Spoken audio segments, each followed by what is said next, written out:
Okay, ladies and gentlemen, once again, welcome on board. It's time for another stream with Captain Nabs. Hello and welcome back to the channel. I'm happy to say that I've got a chance to do another stream here, and if you look out there in the distance, you can see it's a little bit foggy, although it looks like the fog is starting to lift here, but it was about a mile visibility here in Regina when I loaded this up a little while ago. It looks like the visibility is slowly lifting, so I thought we were going to do a low vis departure, but maybe not.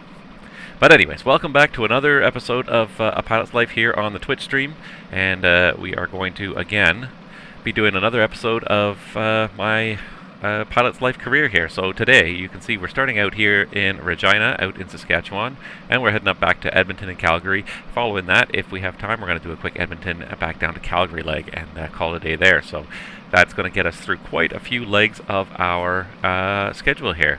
That'll finish these two legs off here for Encore 89.85, and then we've got 1, 2, 3, 4, 5, 6 more legs. So with these two legs, we'll be about halfway done our schedule for the month, which is not doing too bad. I'm pretty happy that it's working out that quickly. So welcome back again. Once again, we are doing it with the Encore -8, Majestic -8. As you can see here, it's a beautiful airplane. Looks fantastic on the outside, and it's a lot of fun to fly on the inside. So with that in mind, let's go ahead and hop right in, and let's get this party started. And as always, little audio glitch here. For some reason, every time you start, there's a little audio glitch, but that's okay.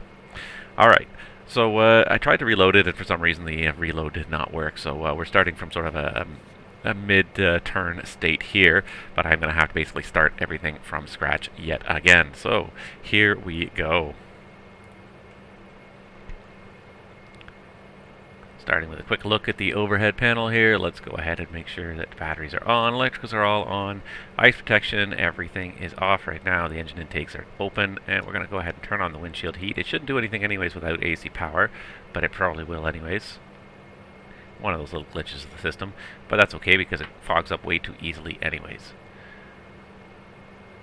Quick test, quick scan of the overhead fire protection panel. The engine valves are green. The APU is not running right now. That's fine. It's a little bit chilly out there, but we'll just make do without it for now.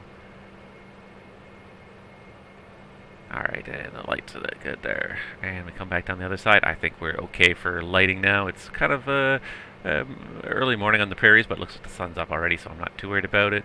APU control, we're just going to leave it off. Engine start, everything looks normal for the engine controls. And I don't think we even need the logo light, really. We've got the position light on there. That's probably all we need. I'm just going to reset my track IR once more here because it seems like I'm running out of range on my track IR here. AC gens are on, air conditioning, we got the recirc fan on, but the bleeds are off right now. The packs are in auto for when everything goes on. And seatbelt signs, I'm going to turn them off for now because I'm not sure that we have done refueling. Emergency lights are armed, and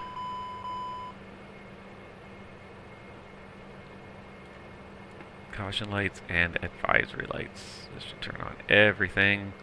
Christmas tree effect in this airplane. Yeah, there it is. Everything's on. Very good.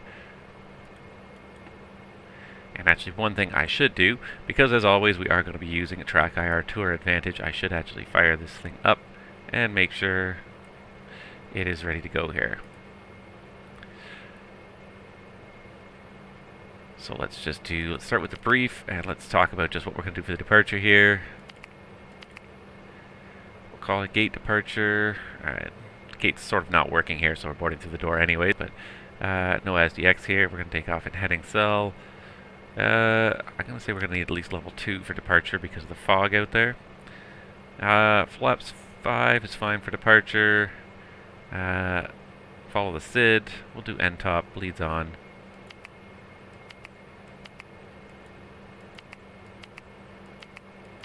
We'll say weather is the concern here.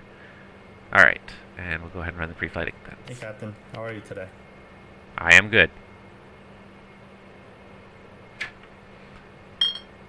And let me just kill the double audio there that you may or may not be hearing. And a quick speaker volume adjustment. Give me 1 second here. Just so I can better hear what I'm doing. And that shouldn't affect you, but it's just affecting my speaker, so hopefully you guys can hear that okay. If you're wondering about the flashing light, it's just the airport beacon there rotating past us over and over again with the dynamic lighting on. There's not much I can do about it. If it's a little distracting, I'm sorry. I'm just going to try and ignore it myself, because, like I said, there's not much I can do about it. And make sure you are muted, because you don't need to hear everything I say. Alright. Databases are still good for a couple more days. I'm going to update this week. Alright. Before we go into the side panels, let's go ahead and pop out the FMS here, and we'll go ahead and set this up. So today, we are doing a pretty straightforward flight, as always. SimBrief, thank you very much, has planned the flight for me. And the integration with a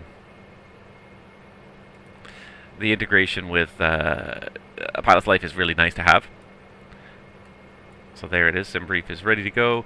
We're doing Encore 8985, Regina, Edmonton, flight level 220, an hour and 30. I've blocked a lot of extra fuel for this flight because it's also forecasting a chance of some fog in Edmonton. So we're looking at an hour and a half, 9,300 pounds of fuel with 1,500 pounds extra, like lots of extra fuel. That's 45 minutes of extra fuel, just in case the visibility comes down. We have to do multiple approaches to try and get into Edmonton. Yeah, so once again, SimBrief has supplied me with a great flight plan here. We're going to just put that right back into my, redock that into my other window there. Alright, so again, going to Edmonton. The routing today is... Not for the walk around. Thank you. OddGov. Oop, actually, I'm putting that in the wrong place, though. I can put that here between the origin and the destination. There we go. OddGov. Fudgy. Who comes up with these fixed names? Fudgy. Camera. And then we can do the arrival into Edmonton. Alright, so let's do the departure first. As always, we're flying this. I'm just going to pause that track IR for a minute here. Flying on the VATSIM network, so I'm going to just dial up the VATSIM weather real quick. It's up to 2.5 miles in mist, so it's still a little bit misty, but not too bad. Wind's 290 at 7. We can do departure on... How long is runway 26? Is it long enough for departure here? I think it is. But I'm just going to pull up the chart really quick here.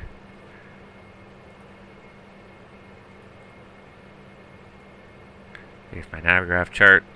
6,200 feet. Oh, plenty. Yeah, I knew it was a little bit shorter, but it's not that much shorter. So yeah, we'll definitely do departure 26. That's fine. On the... Although actually, as I look at it, no, actually... Yeah, it's pretty much split the difference. What the heck we'll do runway 26 for departure. We'll say it's the Regina 2 departure, which is probably a straight out vector SID. I haven't looked yet. I'll look in a minute before we go. And then what we will finish setting up the flight plan here for the arrival into Edmonton. And for that we're going to need, let's see here. What's my flight plan suggest? So generally SimBrief is pretty good at suggesting things. So they're going to suggest runway 12 for arrival in Edmonton. That's fine. And we're doing the IGSOX 2 arrival. Runway 12 transition. And we'll do the ILS to runway 12 for now. At least we'll plan on that. BMIG or OBSUC. Since I have Navigraph already open over here somewhere, let's just go ahead and skip to destination, charts list. Star, IGSOX, runway 12. Looks like OBSUC is on that, so OBSUC is the transition we're looking for. There we go. It's got a vector, but then we can also close that back up again for the arrival. All sorts of no links. If you click on them once, they'll stop flashing, but you don't want to necessarily delete them. They're in there for good reason. Leave the no links alone. People in this world are obsessed with deleting no links. Some of them are there for very good reason. This one ends in a manual leg, then there's no link to the first fix. We are going to manually go direct to that first fix at some point. So leave those no links alone. Alright, fuel page. I think wasn't Pink Floyd that said leave the no links alone? Oh no, it was wait to leave those kids alone. Okay, I'm just joking. Alright, that's not the alternate fuel now. See, I'm joking and I'm not paying attention. 1548 for the alternate fuel. The hold fuel today, 1318. And our extra of 0 fuel. And fuel on board, we should have 9,300. Lots and lots of extra fuel just in case. And what we're going to do as well is we're going to call up GSX, and speaking of fueling, we're going to request that they come and refuel the airplane for us. While we're waiting for them to show up, we're also going to start looking up information here for our weight and balance purposes. Estimated almost a full bus today is pretty much here at 74. So let's see here if I can fill this thing up. There it is, 74 Hi guys, people. do you mind if we start boarding now? Yeah. Thanks, I'll be back with the load sheet later. I knew there was some kind of shortcut. Alright, boarding is requested. And again, we go back here. So for the ZFW, alright, and fuel. So we need to calculate. So again, we're doing 9,500 pounds to start. And our trip fuel is going to be 3,900 pounds. So I'm going to hit calculate on that, and that's putting us overweight. Really? Okay, well we could take the fuel down. There we go. So if we, sorry, I meant to do 9,300, not 9,500. Okay, 9,300, wow. It is really, truly a gross weight takeoff today with all that fuel and a full bus, but that's okay. We can do this. Alright, so ZFW is going to be estimated at 55,773. And I don't think I even put anything in the cargo, did I? If I put that in there, that probably puts us over again, doesn't it? Maybe we'll do that. So we're going to load 9,100 pounds of fuel today. It's a little bit less than was originally planned. Alright, 91. We'll go with number 5 here. And again, back to the ZFW, which is what I really came here for. 55,973. 973. There we go. Gross takeoff, 65,000 pounds. Be doing a 65,000 pound takeoff today. Okay. The other thing, of course, is our destination is Edmonton, which I believe is Mountain Time, so I believe that'll be 7 hours difference from GMT, and that's it. We can close that up, and what we can do now is we can come over here to the second MFD, and we can cross-fill everything from number 1 over to number 2. Cross-fill the flight plan, cross-fill the fuel. And then that should automatically sequence the waypoints in nav mode. Everybody's happy, the waypoints are sequenced. Good.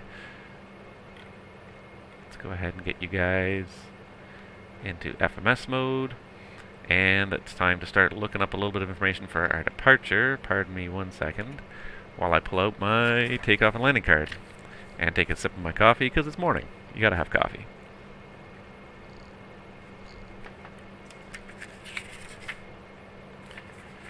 Alright, 64,500 pound takeoff is the highest I've got here. We're gonna do it as a flap 5 takeoff because it's a fairly long runway.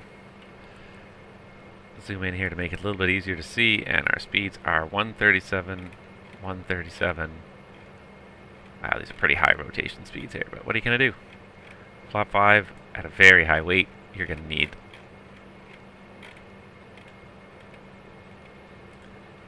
some very high speeds to get airborne. 145 and 158. Oops, missed it there. 145, 158 for V climb. I can hear some boarding happening in the background there. And while I'm at it, the altimeter in Regina today is 3052. And set that over here while we're thinking about it.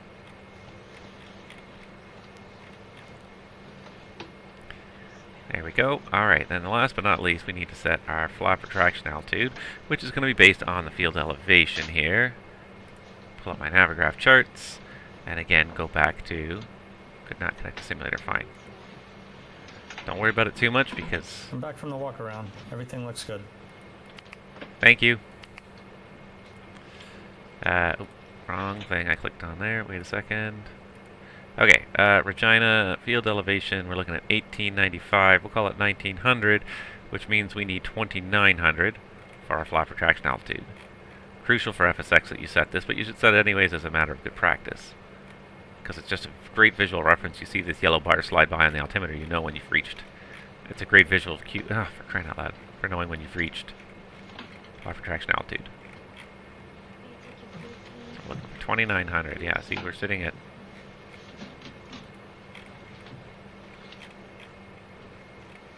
1,900 right here, just gotta go a little higher. There we go, 2,900 feet set. Alright, and while we're looking at charts, the other thing, of course, we need to do is... oop, this is not right.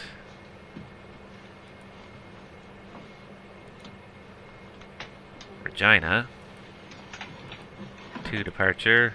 It's probably a straight up vector SID. It is. Top altitude of 5,000, so let's go ahead and set that.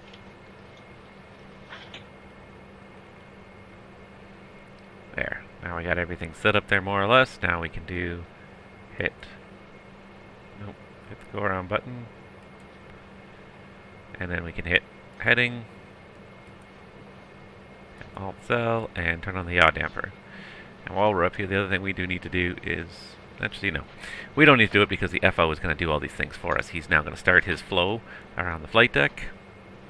And he's going to make sure things like this anti-skid gets turned on. I'm so used to trying to reach for that because so often he doesn't.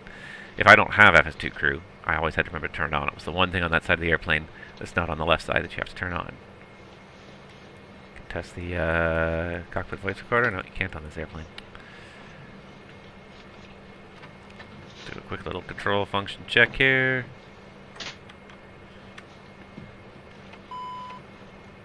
Yeah, it'll just set off the flap drive check. Caution light. Pull up. Terrain. Terrain. And because we're on VATSIM, we need some Unicom action going on there,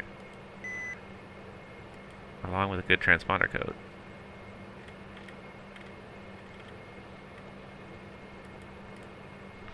Okay. Unfortunately, we don't have any ATC this morning. That's fine. We can deal with that. No big deal. Alright. I think we're just about ready. We're just waiting for the FO to finish his flow, and then we can get underway here. Field truck did show up, so I can't remember if I sent that to the flight sim or not. So now we have definitely got the right fuel load there. We should have 92. Actually, what did we decide on? Yeah, 91, which is fine. And if we bring up the fuel page, 9116, close enough.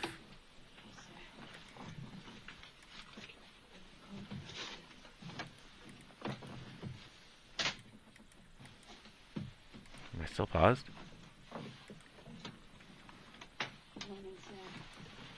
Why am I not getting audio anymore?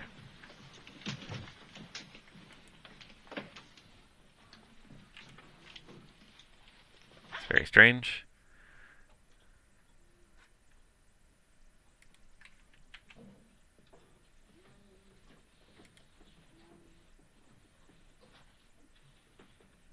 What happened? Oh, for crying out loud. I hear these things that sound like boarding. Oh. Never mind. I know exactly what happened here. There we go.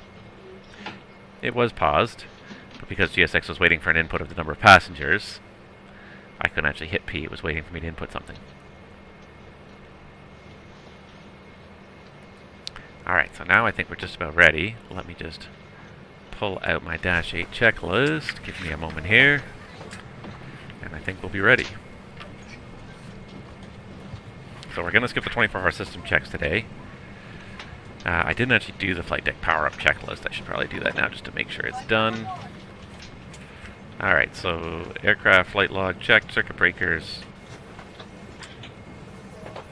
checked, and landing gears down, radar is off, battery master main aux standby are on, main bus tie is tied, engine intake bypass doors are open, and position lights are on, flight deck displays are all on, standby PT pumps are off, emergency brake is park, external power APU, external power is on, and main landing near doors, we already pulled and released those, And safety equipment documents checked. FMS is initialized. That's the end of the flight deck power-up checklist. So now we can skip to some other checklists.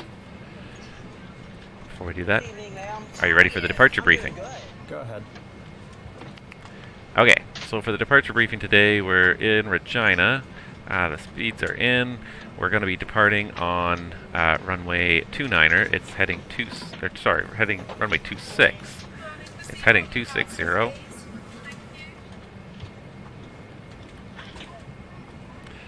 Heading 260. Climb heading 260 is assigned by ATC and maintain 5,000 or flight plan altitude, whichever is lower. It's pretty straightforward. Safe altitude within 100 miles is 4,800 feet. And the sector altitude, the highest one, is 3,900 feet. The taxi out is also going to be very straightforward here. We're parked here at the north end of the terminal. We're just going to taxi down Bravo and kilo to the threshold of runway 26 for takeoff. And that's about it. Do you have any questions? No questions. Alright. Seems like everything's going well. Good evening, ma'am. How are you? I'm doing Before good. start checklist.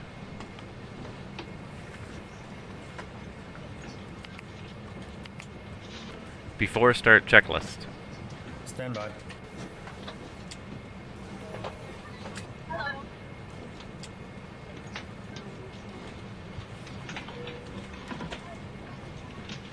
Originating checks flow. Complete. Complete. Gear pins. Stowed. Pre-flight checks. Complete. Complete. External power. APU voltage.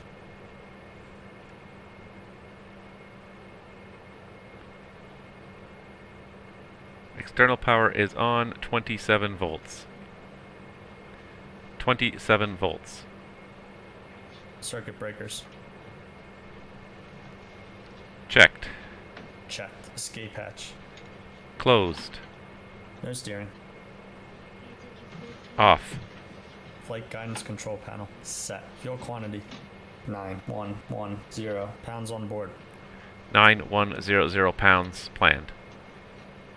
Hydraulic number 3 pressure. 0 psi. 0 psi. Checked 0 psi. Emergency brake. Pressure. Park.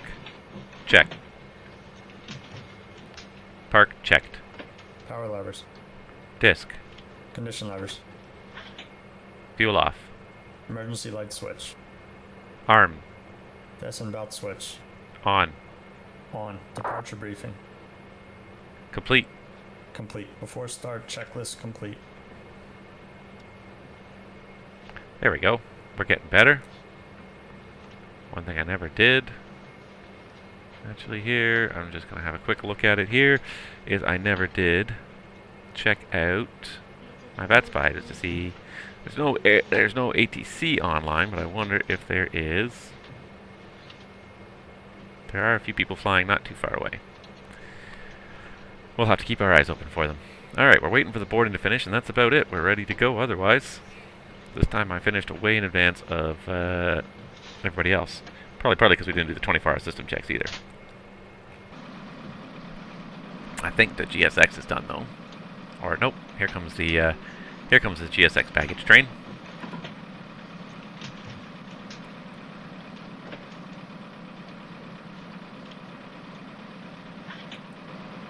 Nope, don't like that one.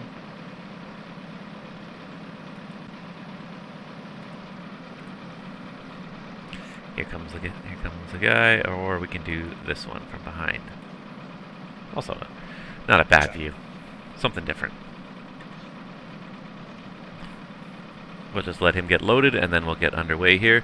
It's not a low visibility takeoff today, so we don't need to really worry too much about the low visibility rules. The only thing is that it is overcast at 300, so we're going to disappear into the clouds pretty darn quickly.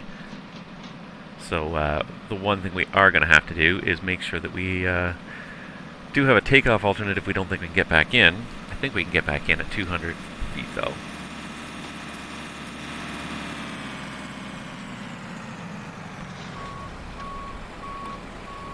I just want to see this guy loading this. Thought it might make a nice couple of views for the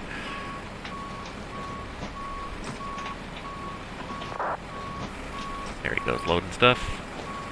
A couple of screenshots maybe for the title cards. Now, I think we could go down 200 feet here, so we could get back into Regina if we had to. So we don't need a takeoff alternate today.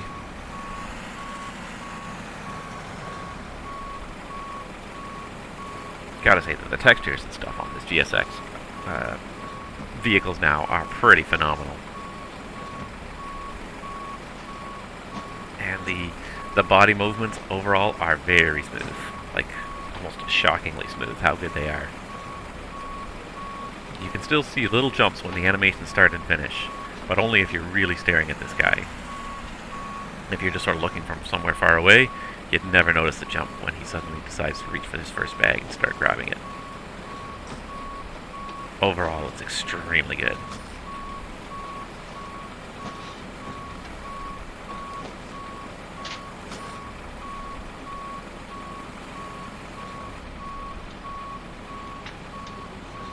And there he goes. Okay, so we're done loading baggage.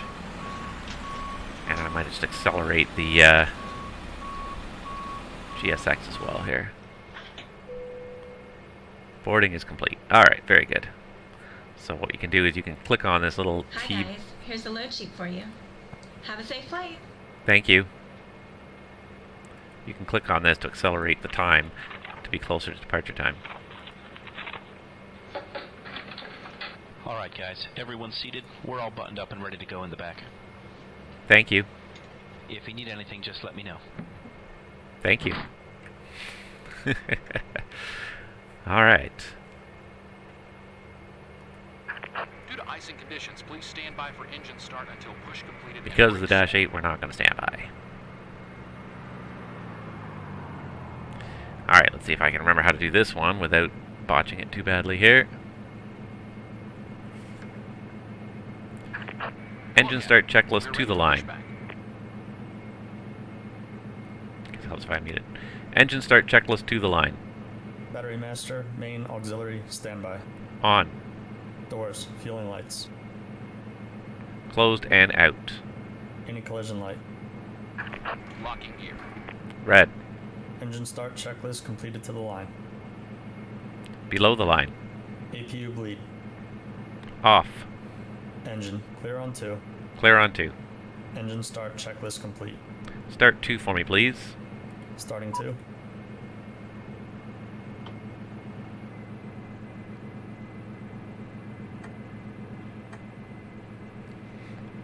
I just gotta watch him carefully to make sure I stay in sync with him. GSX is waiting for me here. Departure check completed. Bypass pin inserted. Release parking brakes. Alright, that's engine adapter heat 2 associated with the start. Oh, that should be on.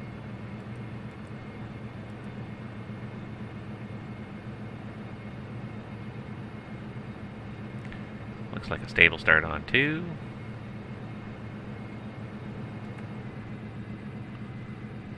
Generator's holding. Cockpit to ground. Go ahead. Please disconnect external power. Roger, disconnecting the GPU. Release parking brakes. Stand by, buddy, stand by.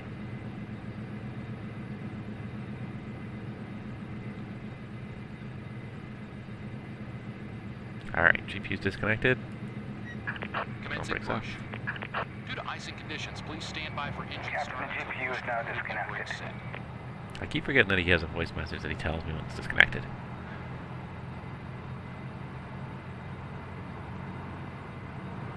Whoa, where are we going, guys? Whoa, where are we going there? What was that? Start 1 for me, please. Starting 1.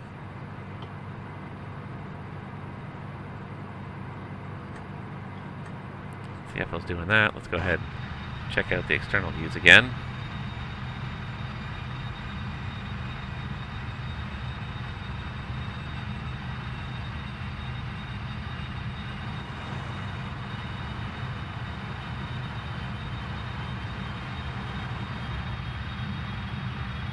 Just fun to see this airplane from the outside because we don't see it very often from the outside.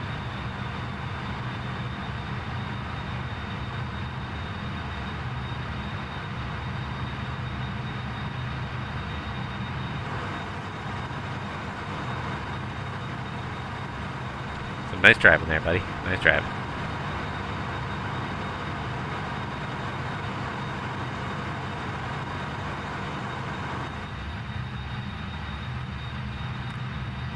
She really is a good looking airplane from the outside. They've done a lot of work on the animation. It looks really good.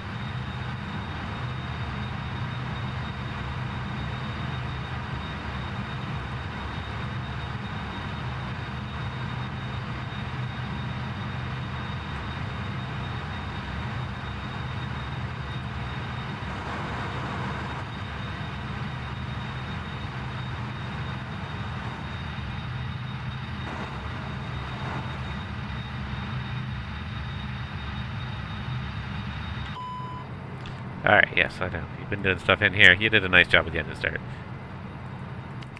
You don't need me for everything, do you? Set parking brakes. 1 second. Actually, I'll let you do your thing here.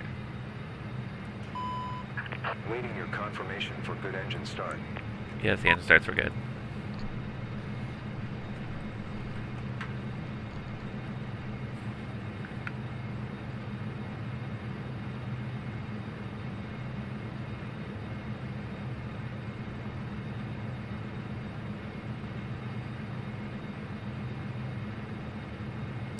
Pulling myself up to make sure if anybody wants to chat. I do have my chat screen open here.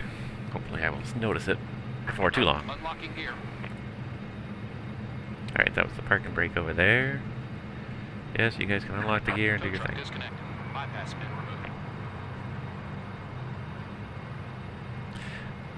And Migrations are asked, how do I find the FS2 crew? You know what? I really do enjoy it. It's not perfect. The one thing about it that I found frustrating at first was that I had to relearn the way I operated the airplane. I operated the airplane the way I had been trained for years to do it. And FS2 crew has a slightly different set of SOPs. Most of it is Left is clear. pretty much the same. Right is clear. Alright, he says it's clear. Let's go ahead and bring it out of Start Feather. But overall, I find it's very good. It's very useful. It does tons of useful things. You can not only just run in the checklists, which is kind of nice to have that two-person challenge and response integration, but also being able to ask the FO to do things. So when you're on final and you're trying to fly, you're trying to focus on things, you can ask them to deploy the flaps, you can ask them to turn on lights and ice protection and all sorts of things. So FS2 Crew is a really useful tool. The Dash especially, they make very good use of it. So I really like it. I encourage everyone who operates the Dash to get it because it adds a whole other layer of dimension, layer of reality to it. It takes a while. Make no mistake, it will take probably not quite as long, but it will take you at least 4, 5, 6, 8 flights in the Dash 8 to get used to FS2 Crew and how it handles and what its SOPs are. But once you do, it adds just another whole layer of immersion that I think is really great. Alright, so speaking of FS2 Crew, he wants me to do some stuff, I think. After start checklist. Stand by.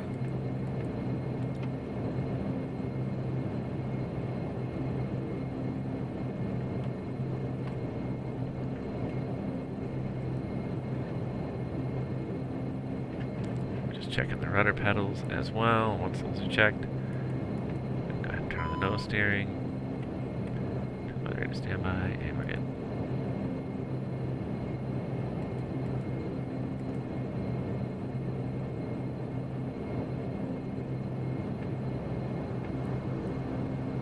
External power APU. Off. Main bus tie. Off. Ice protection. Checked level 2. Check. Level 2. Rudder travel. Checked. Full travel. No steering. On. Auto feather. Auto feather select. Engine rating. End top. Checked. End top 90% checked. Batteries. On. Oh, sorry. Checked. Flaps. 5 set and indicating. 5 set and indicating. Auxiliary standby PTU pumps. On. On. Hydraulic pressure quantity. Checked. Checked. Hydraulic number 3 in elevator. Checked. Caution warning lights. Checked. Flight instruments. Radios. Set. Checked. Checked. Altimeters. 3052 set, cross-checked. 3052. Set. Cross-check. After start, checklist complete. Clear on the left. And we are clear on the right. It breaks off, here we go. Set taxi light to on. Taxi light set to on. And that's the kind of stuff that FS2 crew can do for you. Just get him to turn on lights and stuff. It's amazing what a simple function that is, but when you're trying to taxi and then have somebody else be able to do things for you, it's just great. It just doesn't seem to be steering very well. Is it steering? Yeah, no, it is steering. Okay. Just for a second, it just seemed to be very sluggish. So straight ahead, right turn on Kilo will be at the runway, so it's not going to be very long today. But we got to wait for them to call cabin secure before we can do the taxi checklist. Or the before takeoff checklist, as they call it here. That's the thing, it's just, FS2 crew is a whole set of SOPs. It's not just a piece of software, it's a whole set of SOPs. You have to learn them to interact well with the FS2 crew, but again, I like it. It's funny because it was one of those things, it was like GSX. When I originally heard about FS2 crew, I said, it sounds kind of gimmicky. I didn't think it was going to be that good, that useful. And then when I actually got my hands on the first version of it, I think the Dash was the first one that I got my hands on. I think the Mad Dog was the first one I got my hands on. And I started using it, I was like, wow, this actually does make things a lot easier, especially when there is a long pre-start flow to go through. The Mad Dog being one where there's a lot of stuff to do, a lot of tests to run. Having the FO do half of it is good. Flight deck. Okay, thanks. Captain, they're securing the back. Thank you. Before takeoff checklist to the line. Flight attendants, please be seated for departure.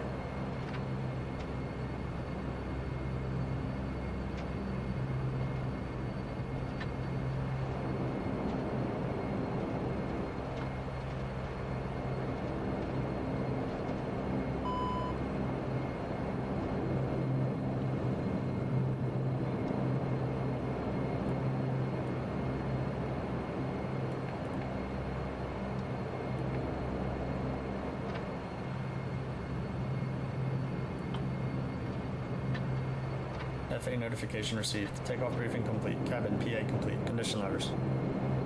Max. Max. Trims. Set. 3 set. 3 set. Takeoff warning test. Tested. Flight controls checked and free. Flight taxi. Flight. Radar terrain. Transponder TCAS on out. Before takeoff checklist completed to the line. Clear on the left.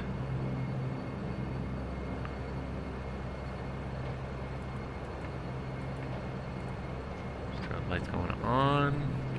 Just gonna line ourselves on the runway here. I'm not sure if I'm allowed to taxi through there or not. You know what? We'll just take it from here for the numbers.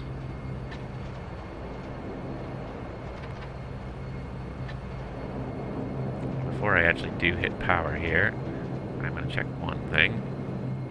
Just gonna make sure that my pilot's life has noticed that we had started flying.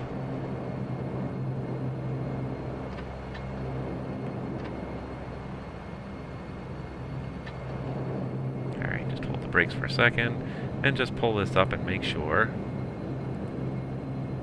because if we're not on the current flight page it doesn't actually notice, so I'm going to hit start flight so it knows we're flying, because otherwise if you're not on this page it doesn't actually automatically activate anything. It's a good thing I looked. Alright, it's not too bad out here. Below the line.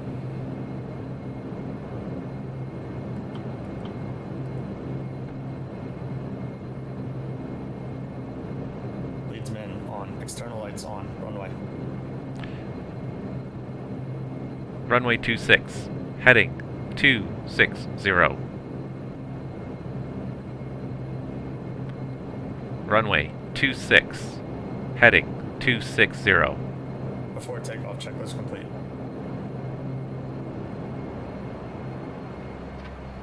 Alright, pop this out because I always like to have it out there.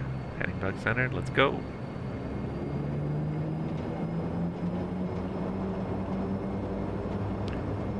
Takeoff, check power. Takeoff. Check power. Power checked. 80 knots. Checked.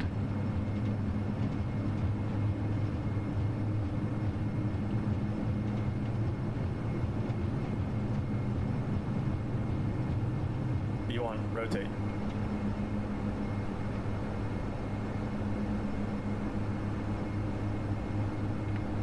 Positive rate. Gear up. Gear up.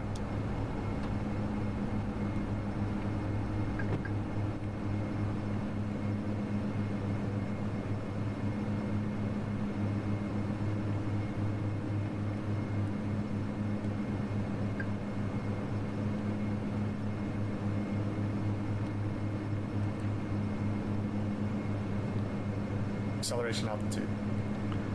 Flap 0, IAS 200, climb checklist to the line.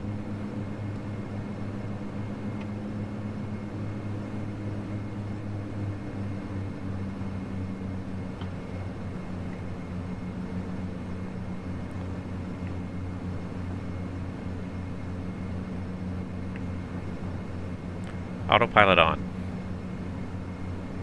Autopilot is on.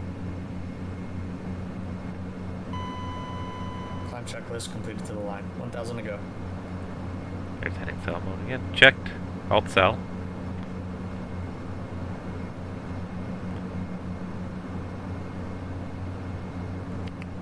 And since we're airborne, let's just gonna continue climbing here. We'll make it flight level 220 as our cruise altitude today, so we'll just go straight up. And one thing the FO doesn't do very well, but it's understandable because it's so complicated, is dealing with the FMS. You can't ask them to really go direct with fix, because trying to pronounce these fixes, trying to translate it would be almost impossible. There we go. I can't do this. Select nav mode. Nav selected. So I can tell him to do things with the autopilot though, and that's always great. Now we've got direct oddgov. We're on our way. Just gotta center this trim a little bit because it's ridiculously out of whack. But that's the way this airplane is. There we go, that's actually pretty good.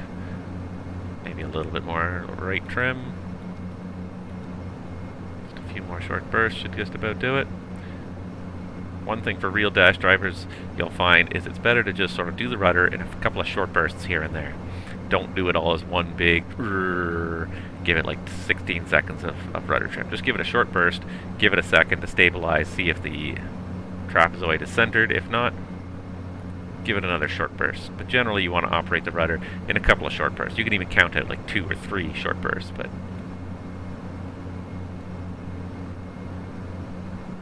now when did he put the increase ref switch on, or did I do it? Because that should not have been on. There we go, we're on our way, 8,500 feet, climbing. Pretty mucky, murky layer looking down there, but we're on our way out back to Edmonton. And this time, I don't think I looked at the FS2 crew cheat sheet at all for that departure. Not once. I did use the checklist, of course, and I read the checklist, but I did not use the FS2 crew cheat sheet that I have. Which just shows that I'm becoming that much better at it. Very good. So it's sunny and clear in Edmonton, says migrations are. I can't wait to get there. There is a little forecast of some mist in there, but it's not in the forecast in Edmonton, but it doesn't look too bad. He says we'll wave as we go by. Excellent. If I see you in the sim, I'll be shocked. But I appreciate the friendly wave. All right, we're through 10,000. Below the line.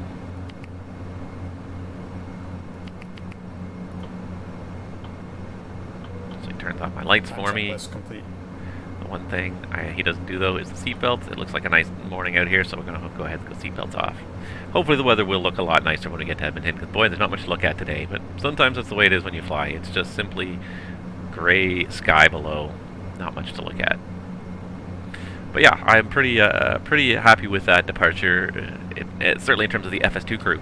Didn't need any helpful hints that time. I got it through it all, I think, without any major screw-ups or having to go back to the cheat sheet.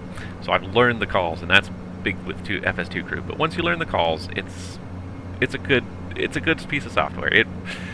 When you consider the limitations of what they're trying to work with text-to-speech recognition, and then differentiating what your various things you're trying to say are by context, it's actually a fairly challenging thing to get a computer program to do. And I mean, yes, in this day and age, Google and everybody are starting to improve voice recognition to a huge extent, but to take something that was built into your computer, because this uses the Microsoft voice dictation engine that's been on the computer for 15, 20 years, and uses that in a new way, to be able to teach that to infer what your commands are based on context, based on the phase of flight as indicated up here. It's a pretty clever piece of software.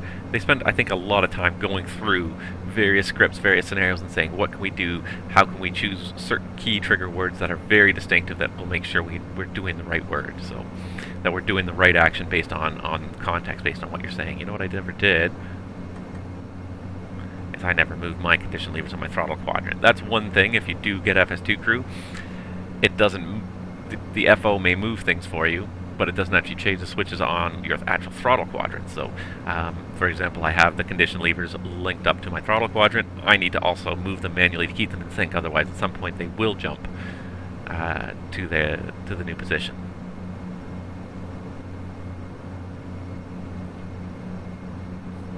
All right. We don't need to be quite that high.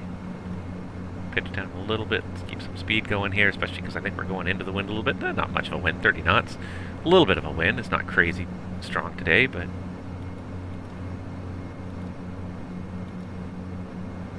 it's a long way to the next fix, too. Let's see if we can throw some data up there.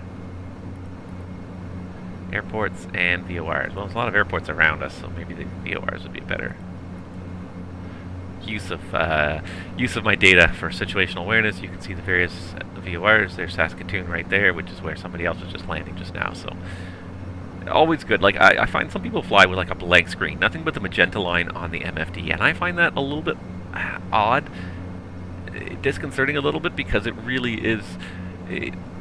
I find you don't have that much situational awareness if you don't have some other information on there, just to provide some information about where you are relative to the rest of the world. So now I can see where Saskatoon is. If I had to go there in a hurry, I could even turn really quickly, 30 degrees to the right, 20 degrees to the right, and fly for 120 miles. Like, I can now very quickly tell you where it is. So I find it odd that people don't want information up there just to provide a little bit of background information as to where you are.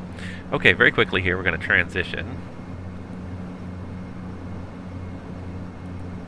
Alright, so we got standard set cross-checked, and we're passing 18.1. Yeah, it looks pretty close. Do I like the Saitek quadrant? Yes. It's not the highest quality quadrant in the world, but I do. I have a dual setup now. I had started out with a single setup. I liked it, but I found, especially flying the dash, you need at least 4 levers to realistically simulate what's going on here. And I even use the 5th one for the flaps. So I do like it. It's simple. It's relatively inexpensive. And especially if you want to get a double. And it's one thing too is because it's so popular out there, lots of people have made different add-ons for it. So I have looked at, I haven't bought, but I have looked at getting the actual like Dash 8 attachments for the Saitek Throttle Quadrant. It definitely is something that sort of tickles my fancy every once in a while when I think about it. I like the interchangeable knobs on them too, so that I can change, because I change from flying the dash to a jet, and so I change what the controls are in the various aircraft. So the condition levers are I might just remove the knobs from them if they're completely dead for the next thing. I just worry that I'm going to work them loose by taking them in and out too much. But I do like it. It's not a bad throttle quadrant. One thing about the two, I have a set of 2 of them, and one thing is that they're not quite perfectly calibrated. They were manufactured quite different times, I imagine. And so one is slightly more sensitive than the other, so I can't bring things quite totally in sync between the 2 of them, and that is a little frustrating. But overall, certainly for someone starting in this hobby, I think they're very good. They're relatively inexpensive. They definitely do the job. They feel pretty realistic. I would love to change the whole configuration, however, of my sim pit right now. It's sort of at a desk that is not well set up for what I'm trying to do here, and I would love to get one of those. That's 210 climbing 220. Alt cell. But I would love to get one of those ones that sets the Saitek quadrant at like a 45-degree angle, so it's at a more realistic angle for, you know, jet and Dash 8 operations. So I would like to do that. But I think certainly for anyone starting out, it's a very good starter system. And until it fails me, I'll probably keep it until it fails me. It's not a terrible system. I like it. I like having the dual because then you can put the condition levers in separately, although now I have the FO starting at half the time now. There's Alt Star. She's a heavy beast today. She barely made it up here to 220. Look at how slow she's going and how slow she's climbing that last little bit there. Very heavy beast today. Looks like the clouds might be opening up a little bit as we head west. I think I see a little bit of ground down there. Just a little bit of morning fog, I think, in Regina that had to burn off. Nothing too bad. There's Alt. Let it keep accelerating. I don't believe I have a cruise checklist in this one. Nope. Climb checklist and then back to the descent checklist again. So that's basically it.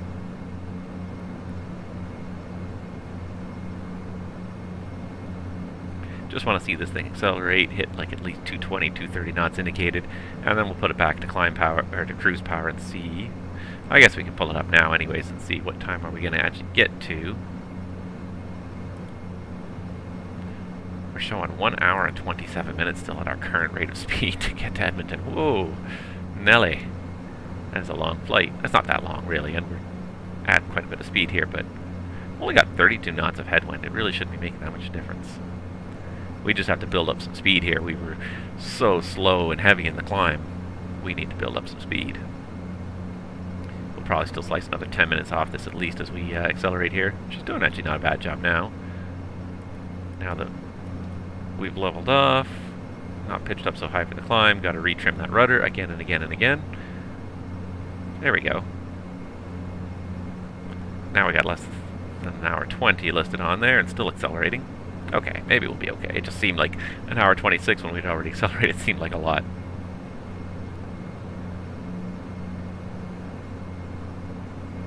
We could probably kill the prop heat at this point. We'll leave the windshield heat on because this window tends to fog.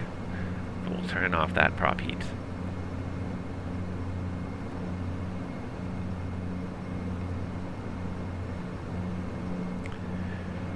And there we go, we're underway. I don't even have anything really specifically set in mind to talk about here as we get ready to do the cruise phase here.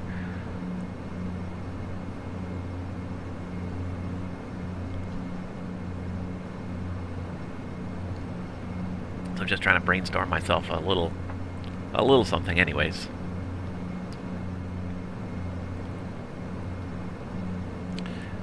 And is she accelerating anymore? I think she's probably almost done accelerating.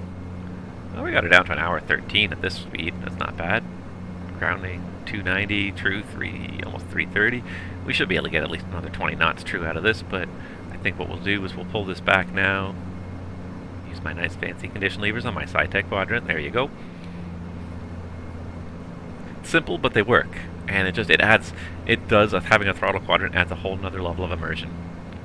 When I first started using the yoke and just one single throttle quadrant, I was shocked at how much more realistic flying felt just to have a realistic set of control inputs. It really added to the immersion level.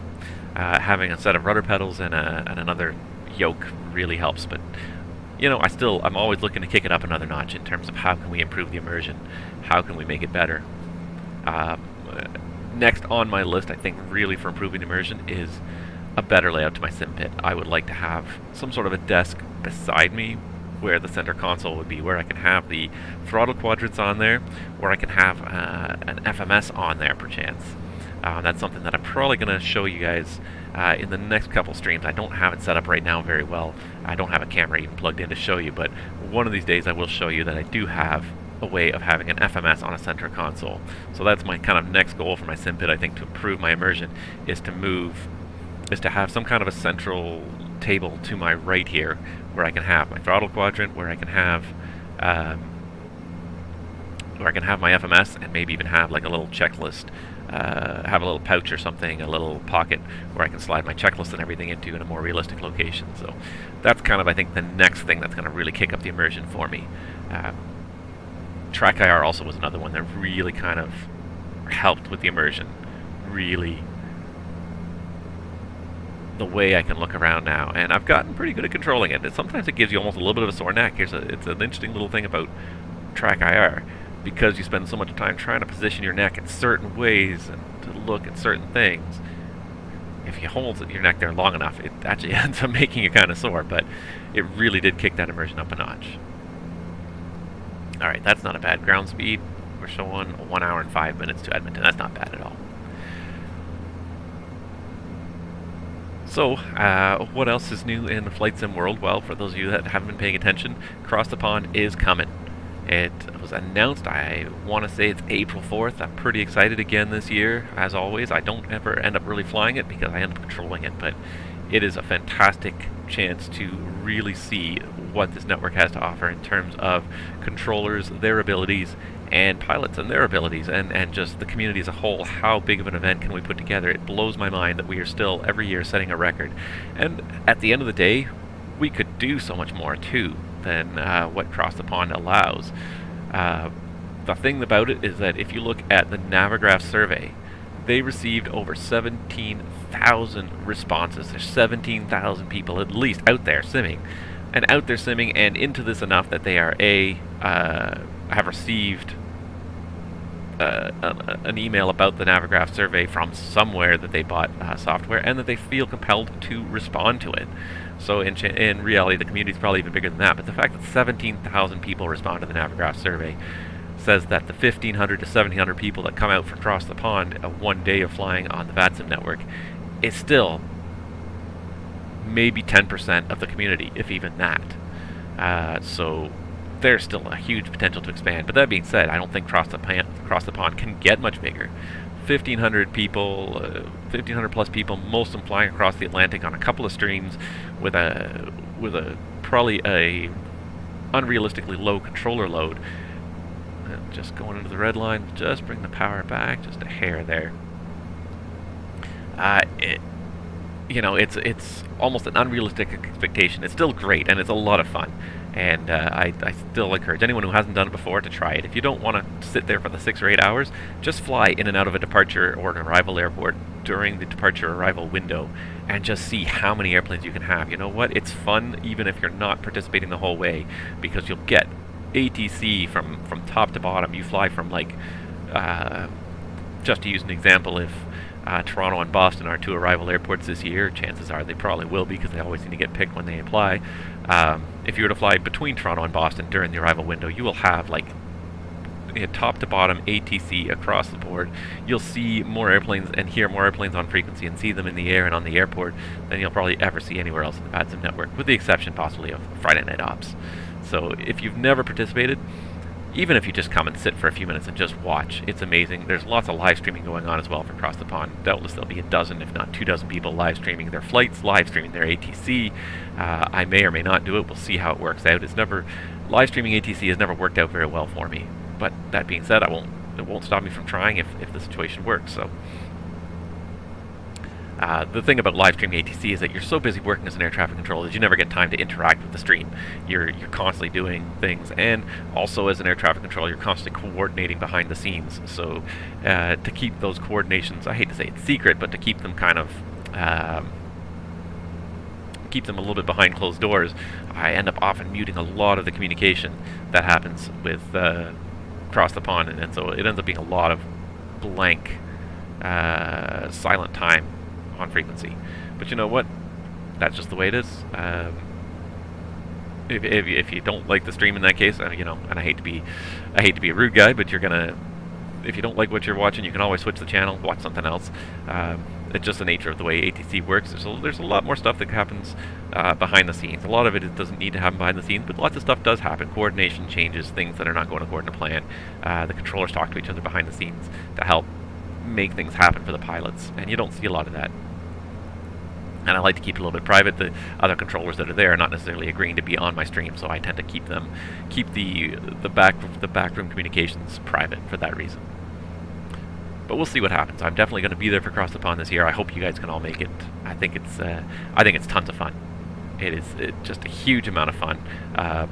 no matter what you're doing, whether you're flying, whether you're controlling, whatever position you're controlling, everybody's working so hard to get the amount of to get the volume of traffic in there, and it's an unrealistic volume at the end of the day, especially considering that they're all on 1 or 2 or 3 routes.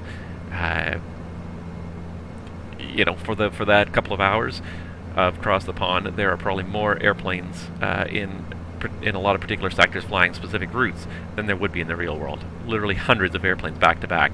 You don't get 120 airplanes that fly from New York to London in one afternoon. You get, you know, maybe a dozen between all the different airlines, if not a half dozen. And to get like 50 or 100 guys going the exact same route, it's very taxing on the controllers. We all love it, and I think it's, you know, it's part of this world. It's not a perfect world. It's not a perfect simulation of reality.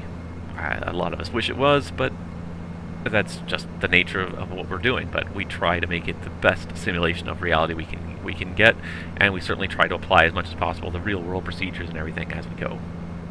So if you're not already planning on it, come on out. Airfield voting is not even open yet. Airfield applications, I think, are just closing any day now. So probably in the next week you're going to see airfield voting open up. Please support your favorite airports.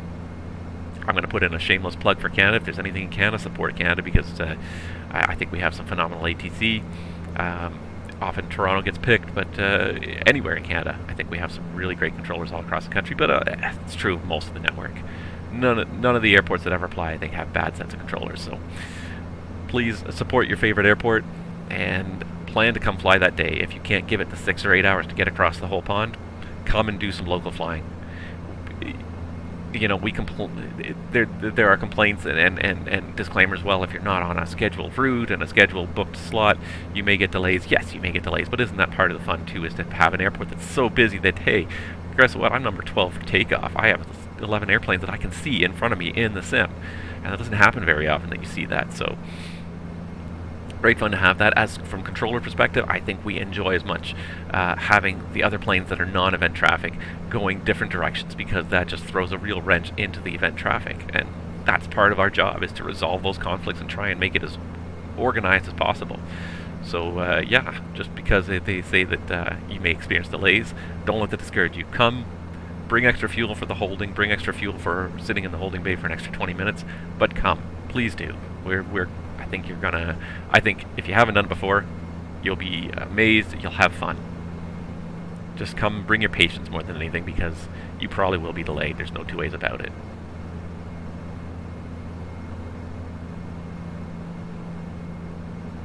So that is something I'm looking forward to.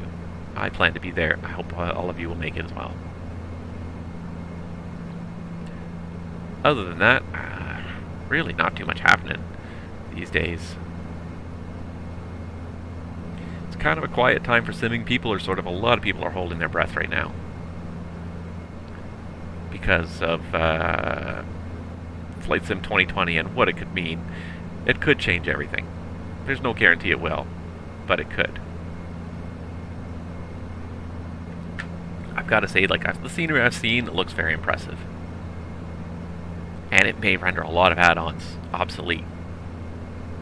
If they have a lot of ground service vehicles, GSX may be rendered obsolete. I'm not trying to pick on them specifically. A lot of detailed airports may be rendered obsolete. It'll be interesting to see, because I think they want to include the community, because they recognize that the community creates lots of great scenery, lots of great add-ons. There are so many airports out there. There is no way that any developer can really do justice to all the airports out there in the world. They can pick a few good ones and really go to town on them, but no one developer can really cover the world the way it should be. Even with the likes of Bing Maps, you're still automating a lot of systems and making a lot of guesses and assumptions, and they're probably lower quality textures and stuff than we really need. So I'm looking forward to it. I'm curious to see, but I'm also curious to see how well we can integrate the existing developers into this new system. And it'll be interesting to see what the adoption rate is. I don't think it's going to be I think a lot of people are going to rush out because FSX and Prepared have been around for a long time, and it'll be nice to see a new platform. Yes, we've got X-Plane out there, and yes, X-Plane does some great things, but it also has its own flaws, its own problems. FSX and Prepared also have their own problems, so it'll be interesting to see, compare them, see what this new sim does well, what it doesn't do well. It looks like graphics and scenery are going to be done very well. I'm curious. I'm very curious to see, but as I've said, in the previous stream, I don't think I'm going to be the early adopter type. I'm going to be sit on my laurels, wait, see what other people do with it, see how it looks, see how it runs, see what the other developers do with it before I necessarily jump headlong into it. Because like I said before, I like where I've got this sim for the most part. I think it's working really quite well for me right now, and I don't see a big need to change anytime soon. How are we doing here? 56 minutes until we get to Edmonton. We're getting there, slowly. 41 knots on the nose. Not quite on the nose, but 41 knot headwind anyways. It's not a terrible headwind. It's not the best, but it's not terrible. And for those of you watching this live stream, if you haven't watched my other video, one piece of news that I did drop in the last one is that my next systems video is so close to completion, and it really is, and I hate to be dragging it out. There's one more set of videos that I realized that I had not actually added. Just a couple of little extra videos that I wanted to add to one slide that was kind of blank in my new video. So I've got them done, I've just got them added, and I have to recompile it and just recheck everything to make sure the timing is good. And all the effects look good, so it is it should be by the end of this week. My hydraulic systems for the Dash 8 should drop. So I'm pretty excited because this has been the longest one. This has been at least 4 or 5 months in development, not continuously, because part of the problem is that I've had so many distractions between the holiday season, but also a whole bunch of other personal things have come up. Different projects have come up that it's been a very sporadic start and stop, do a bunch of it, and then sort of stop for a couple of weeks and then come back to it again. So that's part of the reason why it's taken so long. But the other reason why is just because this is probably the most complex system I've dealt with in the Dash 8 to date. More so even than I think than the electrical. The electrical is not bad, and it's got quite a few different subsystems, but the hydraulic system especially, it's a very complicated system with lots of different components. There's 4 different systems with lots of different components in each system, and there's lots of failures as well. So probably explaining the 2 primary systems alone takes about 10 to 12 minutes, and then just dealing with all the different modes of failure, pulling out the checklist and looking at all the different modes of failure that you might have to deal with, that alone took another 8 minutes, I think, just those things alone, plus on top of that various other parts of the video. So I think the final length of the video is about 36 minutes, which is to date the longest systems video I have done. But I think it's worth it. I hope it's worth it. I hope you guys will get a lot of will gain a lot of knowledge out of it. I've also got some helpful little hints and tricks to help remember some things. So I hope you guys get a lot of good stuff out of it. By the end of this week, I would expect that to be released by the weekend. I just have to basically go through one more time, do a little bit more quality control, and then it will be out. So probably by the time this stream makes it onto YouTube, that hydraulics video will already be out. And then as for what comes next, hard to say, but it's probably going to be one of the systems that depends a lot upon the hydraulics. It seems only appropriate that after finally having tackled hydraulics, and I've waited a long time. Electrical I did as the first system because it is such a central system and so much of the airplane functions off electrical. Ditto for hydraulics. So much of the airplane and so many different subsystems on the airplane rely on hydraulics that it was funny that it took me this long to get hydraulics done, but it's a complicated system in and of itself, so kind of glad I waited this long. I got you guys quite a few videos in the interim. I think after this the next 1 or 2 systems will be much quicker because of the because they're simpler systems. I'm going to definitely try and select some simpler systems that are easier to cover. No guarantee on what it's going to be, but it will be probably things that are dependent upon the hydraulics. That'll be my big hint for now. I have to map it out what I'm going to do next, but I am going to get through all of them, all the systems on the Dash 8. I've done probably not quite, but close to half, I would think. And some of the certainly the more complicated half, but other things I still got to cover. Let's see here. Obviously, avionics, navigation, communication, auto flight systems, the caution and warning panel, the fire protection systems, the ice and rain protection, the landing gear, flight controls. I think that covers most of it. Lighting as well. Lighting is going to be a very easy one when we get to it, just simply explaining what the different light switches are and where they trigger, but that's about it. That should be a fairly easy one when we do it. But nevertheless, I'm saving the avionics stuff mostly for last just because it is probably the more complicated system, but a lot of stuff is very repetitive too. If I tell you what happens over here on number 1, I don't need to tell you again the same thing happens on number 2 and so on the left and the right side. So I don't know if it's going to be I don't know if it's going to be as long. In the manuals, they're very long chapters, but it's because they describe in such detail what every switch does, and it's important to know what every switch does, but I think that in a video you can probably almost explain it faster than the text in these manuals, so we'll see what happens. I'm not really sure how I'm going to handle it, but I think I'm going to handle it differently than the manuals handle it. I'm going to try and be a little bit more practical in my dealing with the avionics. Once all the systems are done, then we can talk a little bit more about procedures. One thing I may try to throw out there before I get done all the systems videos is I may try to throw out a little bit of information about single engine taxi, because people have asked me about it before. We're going to do it when we get to Edmonton here. We're going to try to do a little bit of single engine taxi for the taxi in, just because I haven't done it. I didn't do it for the taxi out. Regina, it's a really short taxi out. And there's some things about single engine taxi. First of all, if it's not a long taxi, there's almost no point. And especially for the taxi out, because it really becomes a huge process to do single engine taxi out. The checklist gets basically torn in two. The after start checklist gets torn in two. It's a very hard thing to necessarily just do very quickly, but the taxi in is very easy. You just have to make sure that the hide pumps are on, and then you pull the condition lever to start feather and time it for 30 seconds. That's it. So that's not the hard part. The hard part is the single engine taxi out. This is very challenging. There's a lot of potential risk factor there. And again, the company that I work for, never did it for a very long time. They finally implemented it, and like I said, they basically tore the after start checklist in half, but it wasn't evenly torn in half. They took a few things from here, a few things from there, and they had to figure out what is important, before we taxi, what is important to wait until after all the engines are started. So they did. They had a before taxi checklist, which you did after the first engine start, but before you started taxiing. And then they had an after start checklist, which was done while you were taxiing, after the second engine was started.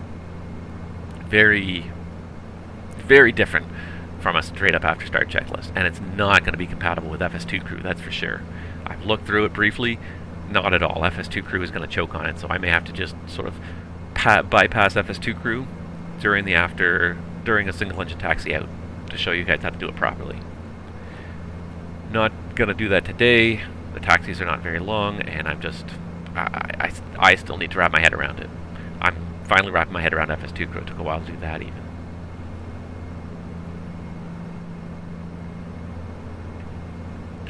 So how are we doing here? Let's make time in room 49 minutes. So what I'm going to start doing here, I think we're about 200 miles from our destination. I'm going to just start looking at some of the information for the arrival, just to start setting up a VNAV profile and make sure I know how far before we actually do have to start down. So over here we come with the Navigraph charts. We're going to kill Regina there, and we're going to go ahead and bring up the charts list for Edmonton. I'm just going to pause my track higher in the background there. Really? I just had this open. How do you not remember who I am? Honestly. I just had this open. Oh, Lord.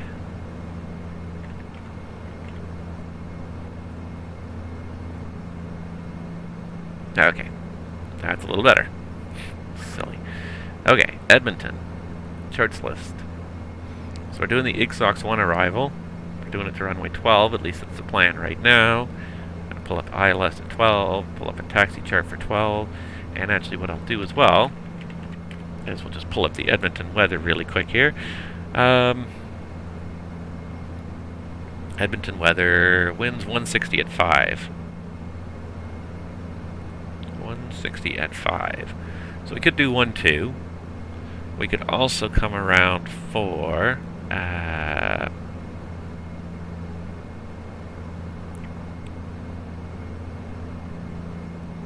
runway 20 as well. Be a little bit of a shorter taxi and be a little different from what I did last time, because I'm pretty sure last time I landed on 12. So how about we do that for a little bit of variety as well. So let's change it up a little bit. Let's make it runway 20.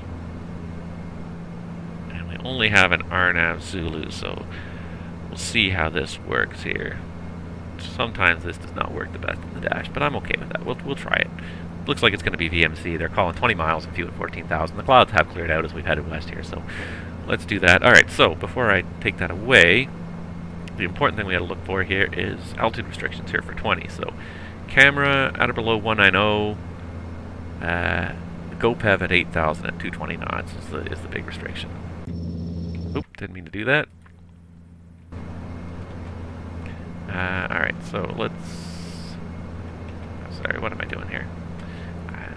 Trying to unpause my track IR so I can pull this up so you can look at it. Alright, so camera at or below 190 and GoPev is supposed to be at 8,000 according to this. It's not even programmed in there. Nope. So let's go ahead and program that in there, 8,000. And then we can put our VNAV in here. So to get us to GoPev at 8,000. And we'll do minus 1,700. I want to target right around a 3-degree slope. That's a little better. That'll probably work. And that shows us still 29 minutes to top and drop, so we got lots of time still. So one other thing I was going to actually show you guys, and I was forgetting about it, but I'm going to pull it up now, is I'm going to spend a little bit of time just showing you some stuff in a pilot's life, because I haven't done it for a little while here. And there's some neat stuff in here. So first of all, there we go. Today, my current flight is apparently working. You can see we're halfway there. It's keeping track of where we are, which is good. But something happened that was pretty fun the other day. So we have here our alerts.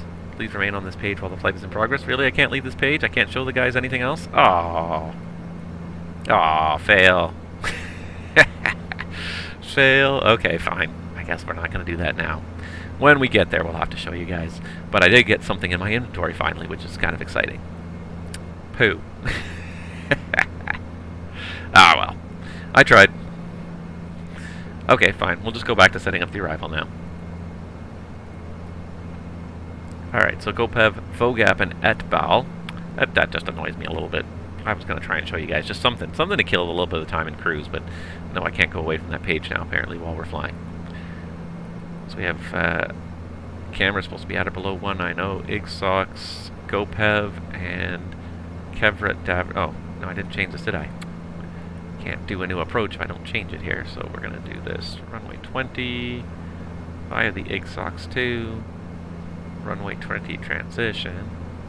We're going to do the RNAV Zulu because this aircraft is not capable of the RNAV Zulu, and I think VOGAP was the one. So yeah, so that deleted the altitude, deleted the VNAV profile here, so we'll go back and put that in GoPev at 8,000 minus 1,700. There it is. Okay, so we're back to that. 28 minutes till we start down.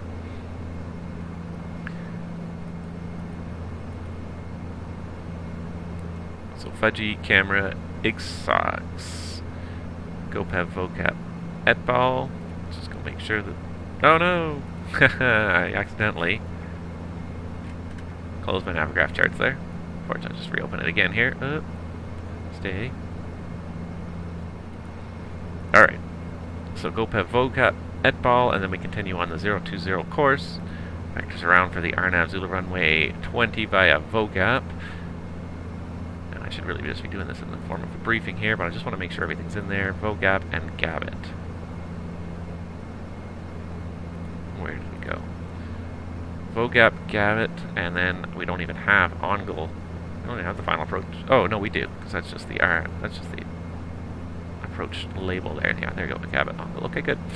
So that's all in there. The VNAV is in there. So the other thing we can do, of course, right now is set up some speeds for arrival. If I can find my... There they are. And we do need to pull this up again and go to the performance page. So it says we're going to arrive at Edmonton at 61.3. Plus 500 is the rule, so 62,000 pound landing. So we're going to land at 62,000 pounds. We're going to do flap 15 landing. This is going to be 126 and 116.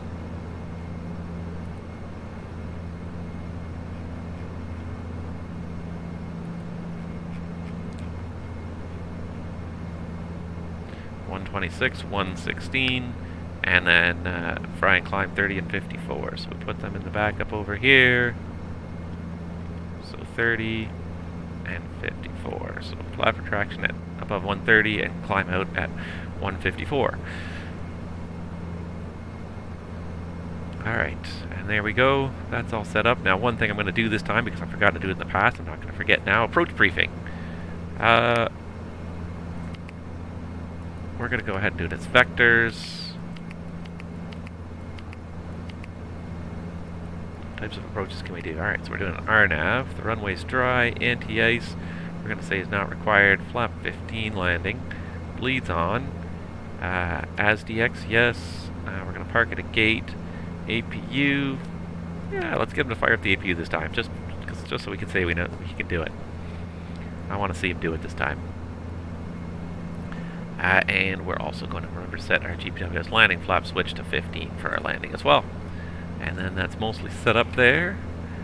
One other thing of course I want to check as always is I want to just go to flight aware quickly and pull up what is the arrival gate in Edmonton for this flight.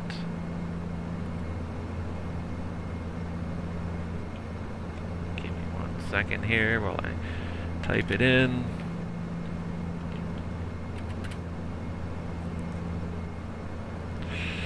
This is one of those flights that has changed flight numbers over the years and is no longer accurate, so let's see if I can find an appropriate gate based on origin and destination.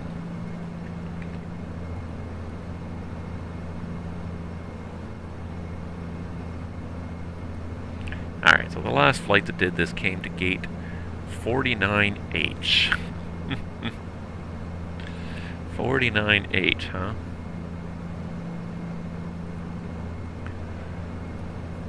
See if I know that some of these, so 49, yeah, so there's a whole bunch of dash 8 gates over here. Some of these exist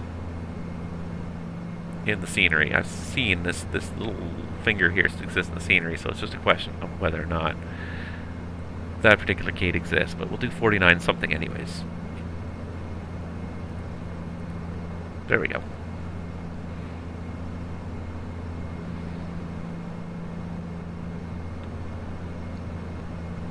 Alright, continuing on, we got what, probably about 25 minutes, 20 minutes till top of drop here. I'll wait till we're about 10 minutes from top of drop to do the approach briefing.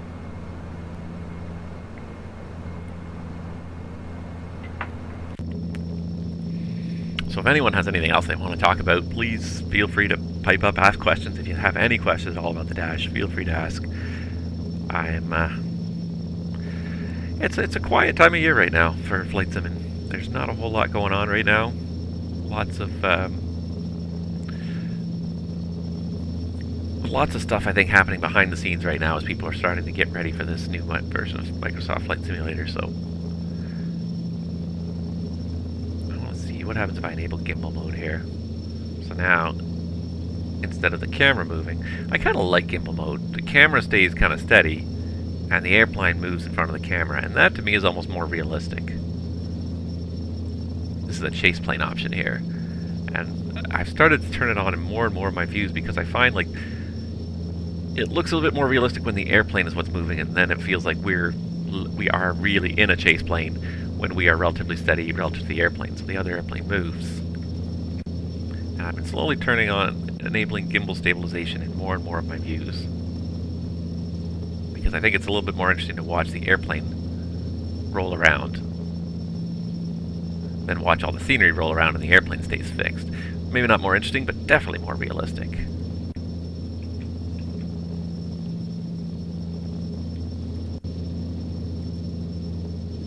Watch as the airplane does a little Dutch roll there. And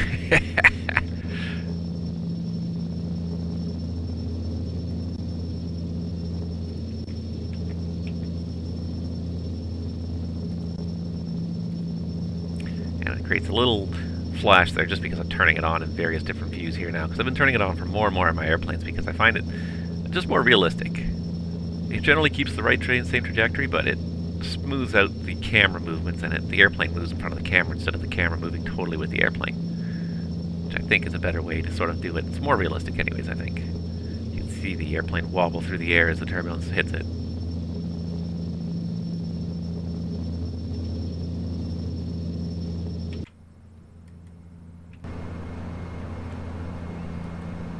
Alright, well that killed 2 more minutes, now what?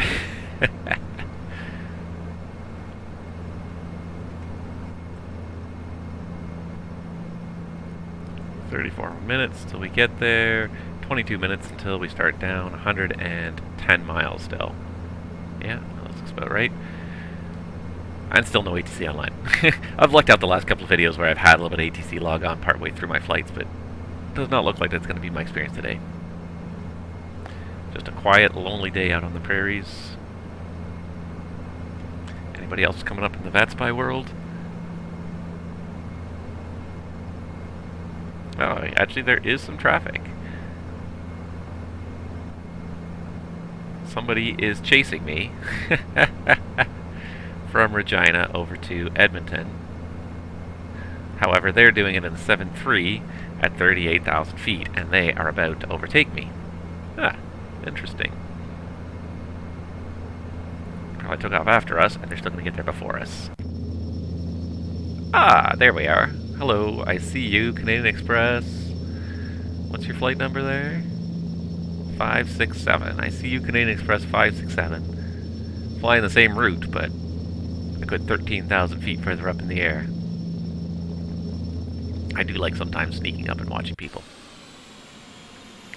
And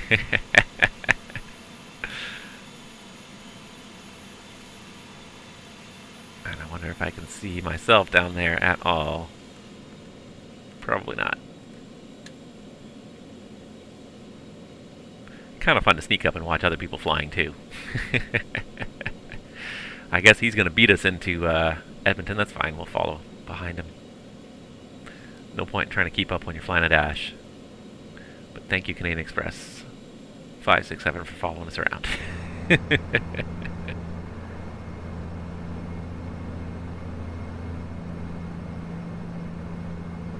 Have I thought about adjusting the fueling location for GSX on this aircraft? You know, I haven't.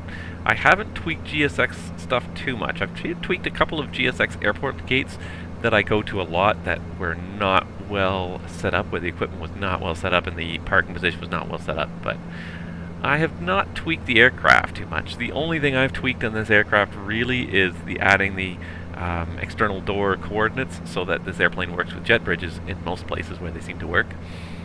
That's about the only thing I've really tweaked on this airplane. I haven't tweaked GSX too much. I would appreciate some feedback on how to do that, because I have not played with it. I find a lot of the airplanes seem to be fairly well supported by GSX right off the bat without a whole lot of extra effort. But this is one where the fueling location is a little bit unusual, though. Let's go ahead and have a look here, because I should have it somewhere. If I can find it. There we go. Because the fueling panel here is not underneath the wing like it is on most aircraft. It's actually this panel right here on the back of the right engine nacelle. This panel right here, the square panel right here, is the fueling panel. So it's a little bit different location, and chances are, yeah, if GSX has not been told explicitly where it is, it's probably not going to work properly. I'm not even sure if that panel is animated on this airplane at all. I doubt it. I doubt that it is. It's something I think that's beyond what they probably ever planned on doing. It could be animated, but how would you trigger it too would be another question. If they decide to animate it, I guess you'd have to use it through the FMS and trigger it that way. You could add another door, technically. You could add it over here, fueling door, if you wanted to. TA's request, stop the plane. That's interesting, though. You know, and I've never No, I've never really watched them fuel the airplane. I call for the fuel all the time, but then most of the time I'm too busy. Yeah, because the fuel truck would be able to fit under there most likely. It's usually a guy on a step ladder, and he usually only needs about 2 steps, 1 to 2 steps to get up there. So it's not something where you need a lot of extra. Where is this guy? I don't see him in his contrails from here anywhere. He's going to probably start down in the next couple minutes here. We've got about 75 miles to top and drop here. What are we showing now? 18 minutes? Another 5 minutes and I'll give you the approach briefing. We'll wait till we're a little closer in. We do have Unicom up, right? Yeah, we do. Yep. Haven't heard any calls yet, but that's okay. Not really expecting to hear any calls till we actually get close to the airport.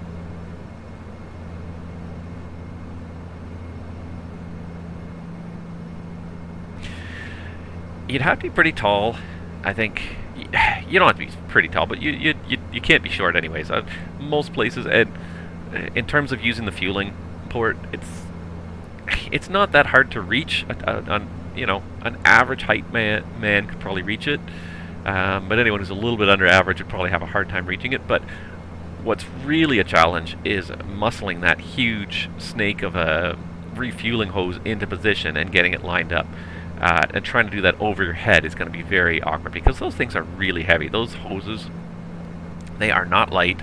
And trying to manipulate the single point refueling into position and turn and twist it into position, it's not an easy thing. I did it for years. And if you're not quite at the right angle, it can be a royal pain in the butt. There's certain airplanes where the angle is terrible, and trying to get that thing hooked up is a real pain in the butt. Trying to do it over your head too, it's heavy. It's not light. It's not like the heaviest thing in the world. It's not made of lead or anything, but it's definitely heavy. It's not easy to maneuver it. So having even just 1 or 2 steps up to help get you just a little bit closer and move your arms a little bit closer to the center of your body for trying to manipulate that into place, that fuel point into place, I think it's definitely better. Most people I've ever seen usually have a step ladder. They usually try 1 or 2 steps. To actually operate the panel and set the fuel load is not so bad. You can do that without necessarily getting the steps, but just the steps help with just hooking and unhooking that bloody hose. Not the easiest thing in the world.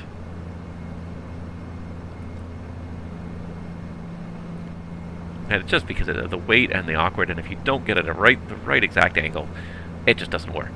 And then you gotta sort of pull away and start to do it again, because the hose also, dragging it behind it, is not very flexible because it's so thick that if you don't have the hose quite starting out at the right place, it's hard to get that connection point into the right angle. So there's certain airplanes that I used to fuel that were just terrible for that, where you couldn't get the connection to quite line up. It never seemed to line up very well. Other airplanes, it's like, oh, it's perfect. Someone sat there and really thought about what angle to use for it.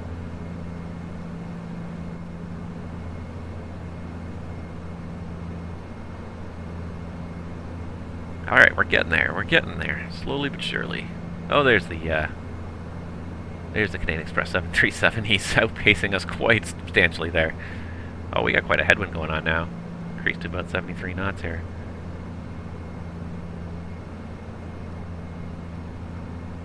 Just going to try and get just a little bit more juice out of those engines without quite pushing the red line there. Alright, we're about 15 minutes from top of descent, so you know what? We're going to do it now. Are you ready for the approach brief? Go ahead. Okay. So we've got our VREF of 126, FICO around 116, and Fry and Climb are also set, and the distances are checked. It's a nice long runway in Edmonton today. We're doing the IGSOX 2 arrival into Edmonton. This is page 10-2 Charlie, the 5th of April 2019. Camera at or below 190. Looks like we're just going to start down just before it, so that should work. Then IGSOX GoPev. Max 220 knots at 8,000. Should be following along in here. GoPev. Yep. And then VOGAP max 210 at BAL, or at VOGAP we can transition directly into the Arnav Zulu for runway 20 here in Edmonton. WAS is not, this is Doesn't have WAS on board this aircraft, but we do have a final approach course of 200, which should be in the FMS here, so you should verify the inbound course heading. 200, usually within 1, maybe 2 degrees out at the most, is the most you should see it be out. Glide path angle at 4,000 feet. And LPVTA, we can't do LPV approach, so we can do LNAV VNAV, so we should set up our barrel mins of 2726. 2730 is what we'll set.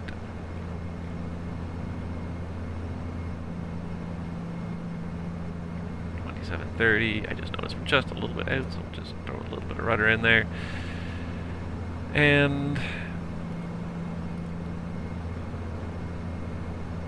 yeah, so yeah, we got VOGAP, Gabit, Ongle, runway 20, recommended 5,000 feet from VOGAP all the way in down and intercept to the inbound course. And LNAV VNAV, as I said, 2730, 1 and 1/4 PAPIs. We've got an odal lighting system and a 3-degree glide path angle programmed in the FMC, assuming it works. Sometimes it does, sometimes it doesn't. If not, we'll just have to do it the old-fashioned way. Once we land on runway 20 here, we will make a left turn off the runway. Probably we'll get off at Bravo 2, or maybe we'll roll down to Bravo 4, and then we'll probably take Victor into the apron. Gate 49 is right about here, so we'll do that. That's about it. Terrain, the MSA around the airport here is 4,400 feet. Weather is looking beautifully VMC out there. Looks like a nice clear skies as far as the eye can see. And that's about it.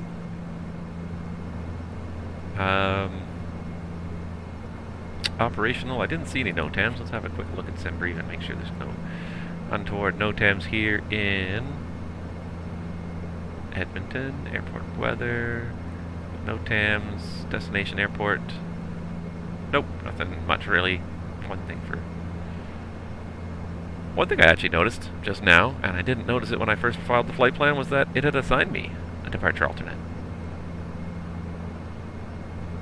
Where does it say takeoff alternate here? Because it had picked a takeoff alternate for me. I didn't even notice that. I see where it has our destination alternate. Alternate, but where does it list a takeoff alternate? I don't see where it lists a takeoff alternate. The only reason I know is because if I look in the NOTAMs, I actually have, here's my SimBrief flight plan, I actually have NOTAMs here for departure alternate airport. So we actually had Saskatoon as an alternate airport for departure. But I'm just curious, and if anybody can help me with this, because I know where to look on certain Lido versions, but this Lido version I don't see where our departure alternate is listed. Alternate, destination alternate of Calgary, but nowhere do I actually see the fact that it lists a departure alternate.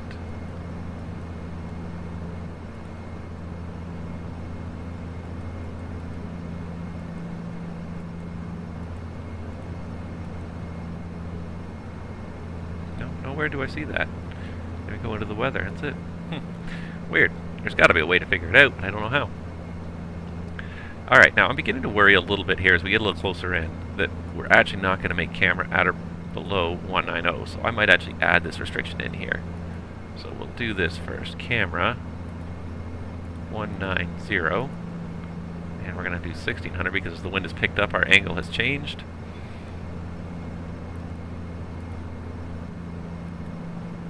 And then after that, it's going to go to GoPev at 8,000. I think that backed up our descent point just a little bit there. Just a little bit. Not much to look at out here on the prairies. That 737 is really leaving us in its dust, isn't it? He's probably doing at least 100 knots faster than we are right now, if not more. So, not really much of a surprise there.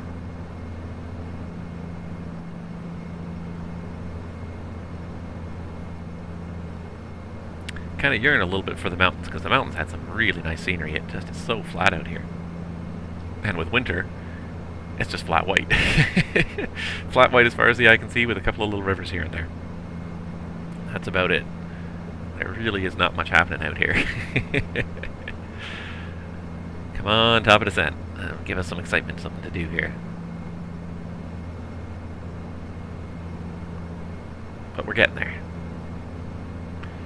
And after this, I don't know when we're going to have a chance to do the next leg of this. I don't know if I'm going to do it today or not. We'll have a quick look. We'll think about it when we get on the ground. I don't guarantee we're going to do the next leg. The next leg is short. It's just Edmonton, so it's not long. And what I could actually do, if I was smart here, is I'd start setting up that next leg. Because I can go into my SimBrief, and I can create a new flight.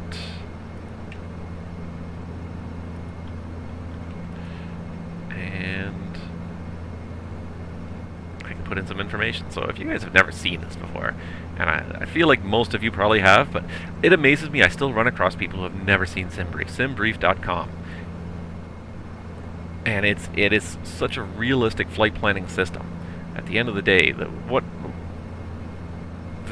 the input is not necessarily the same as it would be if you're actually sitting in an airline dispatch, but the output, what comes out of this, looks almost indistinguishable from a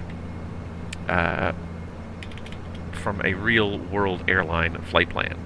So CYYG to CYYC, and then it does all sorts of great things. It automatically selects an alternate. It looks for nearby airports with reasonably suitable weather, good weather here, and you can just run your mouse over there, and it just shows you the weather, destination alternate, so you can see what it's going to be like. You can save all sorts of different airframes with different seating numbers, different zero fuel weights, all sorts of different information about the aircraft. I'm going to do a high-speed cruise, different cruise profiles. This is a turboprop, so it needs 45 minutes. I also want the fuel in pounds, not kilograms. You can change the defaults here. Anything in here you can save as a default. You can choose how much extra fuel. If you don't want any, fine, but you'd be a fool not to take something extra. So if you take 500 pounds of fuel, that's about 15 extra minutes in the dash, give or take. You can specify a passenger count, or you can just let it generate something for you. The routes it offers are usually accurate.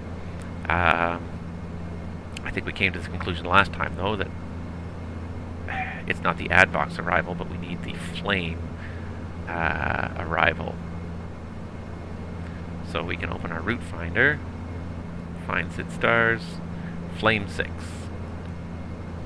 And then I can either change it here, or I could even have it search a route, and I can include certain waypoints or avoid waypoints, and it'll generate a whole route. This looks like a good route now. Antid, CCAN, and a flame 6. The same route, but just a different arrival. And analyzed, valid for my AirX cycle, 166 miles, 25%. Extra distance just because it's a short flight, but you're kind of going a little bit out of your way. So you can see how much extra distance a route adds. You can do a longer route, see if it adds even more distance. Keep in mind, though, this is just distance. This doesn't actually take into account wind. So if you're doing a long overseas flight, the longer route may still be shorter if you're catching a good tailwind. And then the map overlay here is fantastic too. ETOPS is not going to do much, but you can draw all the airports here. You can draw winds, upper level winds at various altitudes. You can show significant weather if there's any. You can show the airways that are here. High level, low level. The stuff you can do with this map is simply amazing. And then best of all, you just hit generate. Give it a good 10-15 seconds. And boom, you've got realistic flight and fuel planning. How are we doing? We're not quite at our top drop yet. We're getting close. Come on. Realistic flight and fuel planning. You can print the PDF. You can pre-file your flight plan on VATSIM. You can download about 50 different formats here of different FMS systems, so you can uplink to your PMDG aircraft, your flight factor, almost anything. Almost any system that has a published database interface. And then you can also pre-file your flight on the various popular networks, VATSIM, IBEO, and Pilot Edge.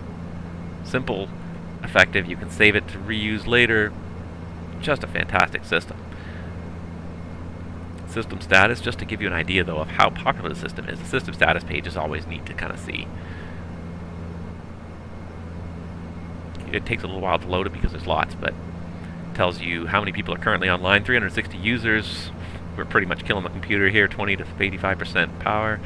32 gigabytes of server memory in use. Total users, 280,000 users listed in the database. And users online in the past 24 hours. 13,000 people have logged into this website in the past 24 hours. OFPs since launch. Here's an impressive number, and I need to just highlight something there. 18 million flight plans. 18 million flight plans generated since this system was launched. 20,000 in the past 24 hours. 20,000 flight plans have been generated today. Gives you the most popular airlines within 30 days. 25,000 Ryanair flight plans in the last 30 days. Air Canada is usually on this list. 5,600 Air Canada flight plans in the past 30 days. 205,000 737-800 flight plans in the last 30 days. Here's a neat map. Here's all the flight plans generated in the last hour. Really nifty. Super nifty. Obviously, it's afternoon, evening in Europe, so there's a lot more stuff going on in Europe than there is going on over here on the West Coast. But nevertheless, there's our flight plan. We just generated Edmonton, Calgary. Just generated. Now it's here on the map. It doesn't show you who's who. It just shows you what's been done, which is just really neat. And then it will actually let you see some of the flight plans that have been generated, so you can see other people's flight plans that have been generated. And it even shows you that some of these people are even flying it online. Really neat. Really neat. Huge amount of information on SimBrief there. It's such a fantastic system, and it boggles my mind that people have not seen it. If you've never tried it, log in, try it. It's a little bit complicated and intimidating at first, but man, after you've used it for a day or two, you'll be like, how did I ever live without this? Alright, I'm going to go ahead and set a lower altitude now of 10,000 feet here, because we are just coming up to our top of descent. We've got alt cell, 10,000 feet set alt cell, and the VNAV arm. So we're going to start down into Edmonton in just a couple minutes here. And I heard some broadcasting going on there. And 567 is doing runway 12, but he's so far ahead of us, I'm not terribly worried. I think we can do an intersecting runway operation here. He's going to be, let's see here, at 1632, so about 1 minute ago he called himself over camera at 190. So we are a good 3 or 4 minutes behind him. I don't think it's going to be too much of an issue if we come in because he's still also gaining time on us, gaining speed on us, gaining distance on us, I should say. So I'm sure we will land after he does. And after an hour and a half, almost 2 hours here in the sim, my coffee's getting pretty cold. Alright. Getting close to top of drop. Once this top of drop happens, things happen really quickly. One thing is, of course, you have to watch the power on the dash 8. There is no auto thrust, so you really start to actually be able to focus and do things again. I hate to say bored in flight, in cruise. I'm trying to keep things entertaining for you guys and find some interesting stuff to talk about, but it is a little bit lacking in stimuli anyways. You have to make up your own stuff. And this is short haul flying. You imagine, I couldn't imagine, and this is going to be something that I'm going to have to grapple with as we go through a pilot's life. If I start doing long haul flying, if I end up working for an airline that's flying 777s for 6 or 8 or 10 hours, am I going to live stream all 6 or 8 or 10 hours? Am I just going to do like the arrivals and departures? Because I am not going to be able to sit here and talk to you guys for 8 or 10 hours. It's just not going to happen. So I may do what some people do. I may commentary for an hour or two, and then what I'll probably end up doing afterwards is I will probably throw it just onto the external view. I'll throw the nice Chaseplane camera out here, if I can find it, like this.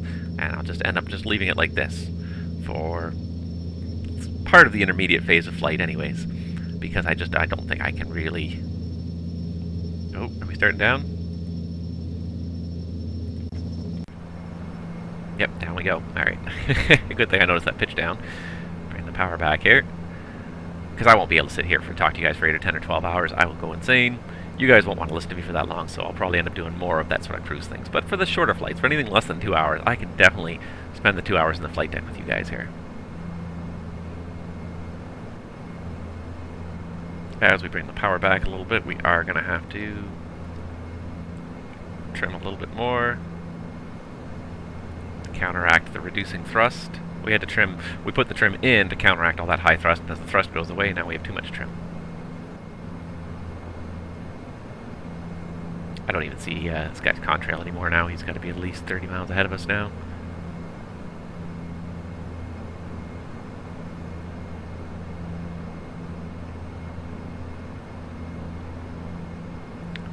Now the challenge is going to be to see if we can figure out what town we're at here. It looks like it'd be a decent sized little town there. Small town here with a road or a rail line linking diagonally to that one. And a little lake over there.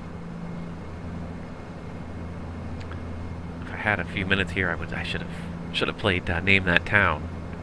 Gotten out the chart and tried to figure out where we are, but now I'm focused here on trying to fly the descent as best I can with the speed in the right place. Once we get through 190, it should transition to Rect 2, GoPev at 8,000, whatever that fix is called. It should continue the descent profile. Should. Curious to see if it will or not. At least we're losing the wind as we go down.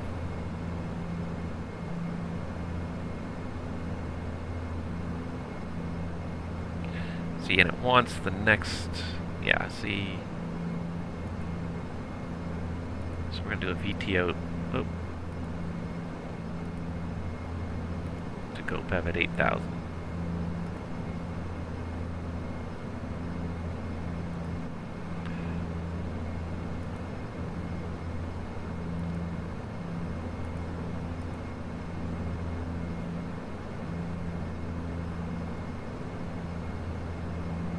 Alright, the VTO button does not seem to work very well in this, but that's okay. Rearm the VNav, and we'll continue down.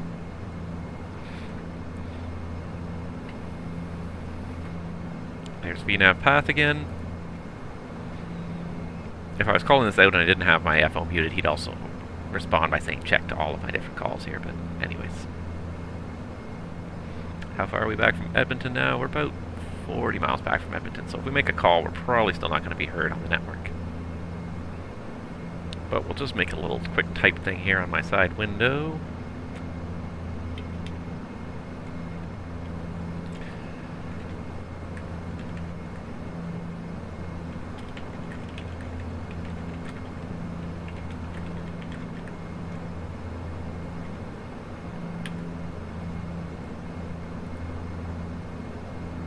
Alright.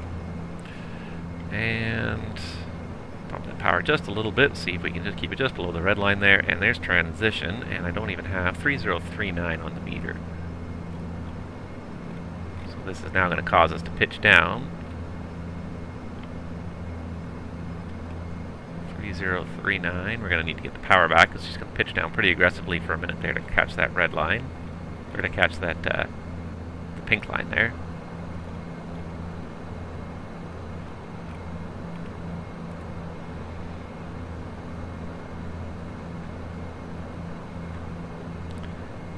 (2992) set, cross check. 3039. That's what I meant to say. Descent checklist to the line. Altimeters.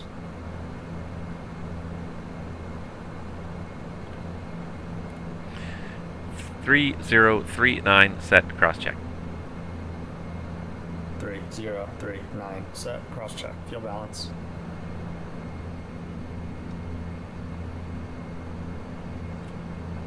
Check. Pressurization set. Cabin PA. Flight attendants, please prepare the cabin for arrival. Cabin PA complete. SN belt switch. On. On. Approach and landing brief. Complete. Are you sure? Descent checklist completed to the line. Do you have any questions? No questions. I did the approach briefing, but I forgot to terminate it. And I have to terminate it by saying, do you have any questions? And I forgot to say that. Oh well. Not perfect. But one thing I'm pretty proud of is the fact that I have not had to really spend any time looking at my cheat sheet. Checklist a little bit, but not the cheat sheet, which is good.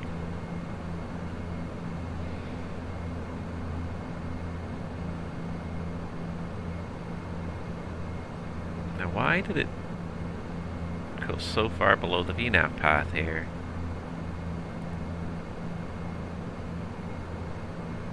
It is weird, so I'm going to get to pitch up again. I didn't like the transition, I guess. Alright, so we got VS minus 900. We got the VNav armed again.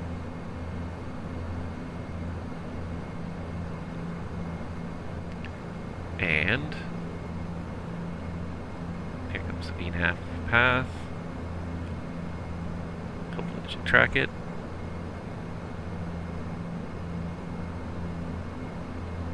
There it goes.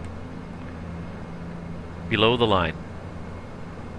GPWS landing flat, selected 15 degrees. Fuel transfer. Off. Hydraulic pressure quantity, check. Caution warning lights, check. Approach and flare lights.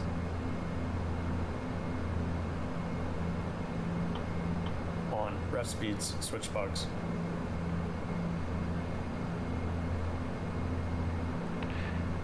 Off. Set. Off. Set. Off, set. FA notification. Complete. Descent checklist complete. Here we go. Descent checklist is complete. Yes, I see. We're right at the red line there. I'm just going to keep just bringing the power back a little bit. And you know what? We're going to set 8,000.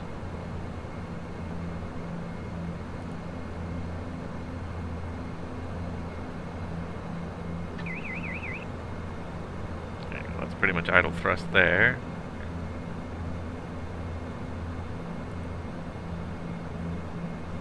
We're going to bring back the descent rate so we can lose the speed here, so we don't violate the speed limit.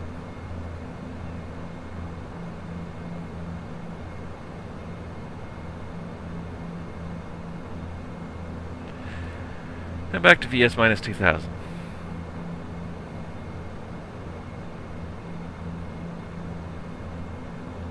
And, oh, there we go. I can see him on there. Okay, so let's have a little look-see here. So it looks like he is at about 7,000 feet. He should be just getting ready to turn final for runway 12 there.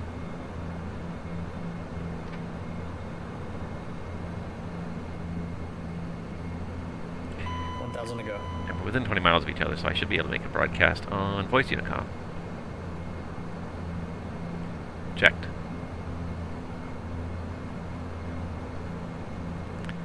Edmonton traffic, Encore 8985 is on the IGSOX 2 arrival for runway 12, estimating runway 12 in about 8 minutes. I don't think it's even going to be 8 minutes, but we'll see how it goes there. We're already out-starring. And I think what we're going to do is we are going to close up the star here. So to close the star, you've got to put the first fix here. So the faux gap. What we can also do is just do it this way. Let's do just direct faux gap on the start of the... There it is.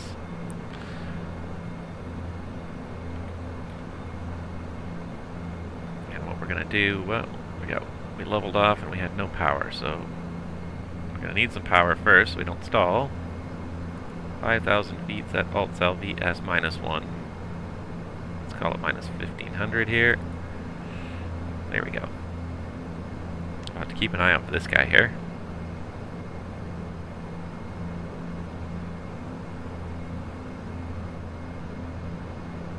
I didn't even see the airport as we went past it there. Is that it right there? That's it right there, isn't it? Yep, that's it. Okay.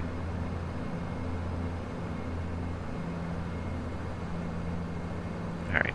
Now we gained too much speed. We gotta bring some of that back.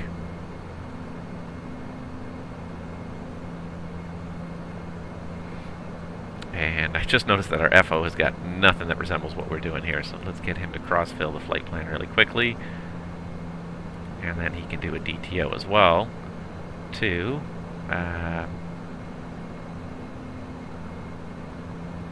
what the heck? I cross-filled the flight plan. Cross-fill flight plan.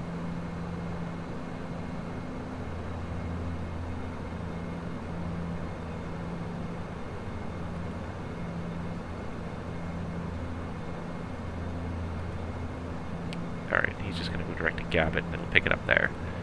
There we go. Alright, so we're going to get to 5,000. We're going to intercept our descent at 5,000. I'm going to make sure I have my charts up on the other screen. Alt cell. Oops, sorry. Charts, charts, charts. Where are my charts? There are my charts. Nope. Didn't mean to do that. Clicking too many things here. Alright, and our glide path altitude is 4,000, so once we level off here at 5, we can do 4. And he's on final for runway 12. Alt star. Hide pumps on.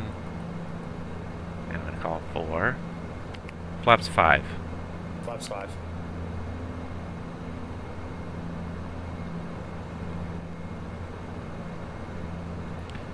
Just wait to see it level at 5.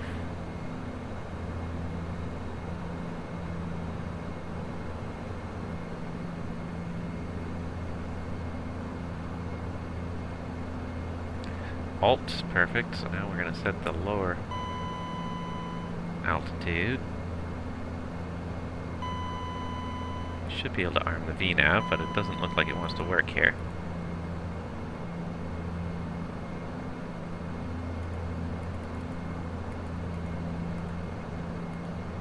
There. So I had to manually set up some kind of a descent rate there. Whoa, we're still going way too slow here. Spending too much time screwing around with the machine.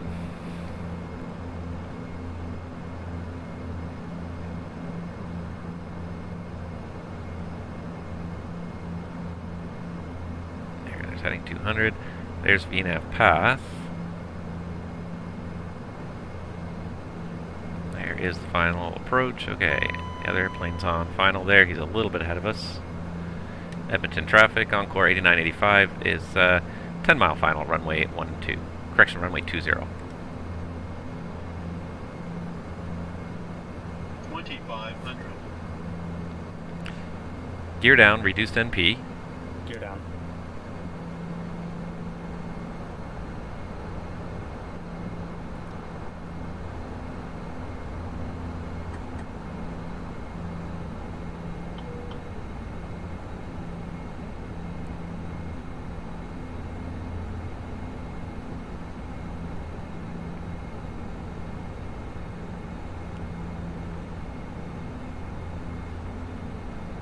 Go around altitude set.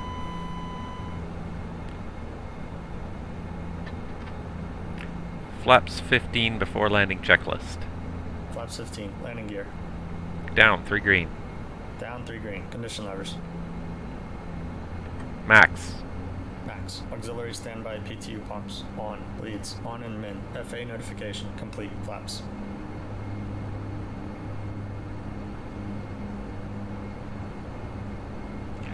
Indicating 15, planned 15. Indicating 15. Plan 15. Before landing checklist complete. Alright, traffic looks like you should be just touching down there. 1000 above. Checked.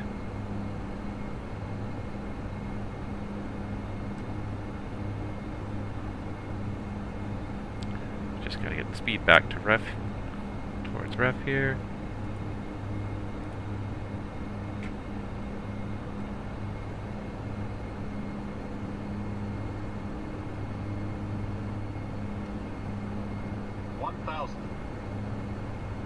Checked. Visual.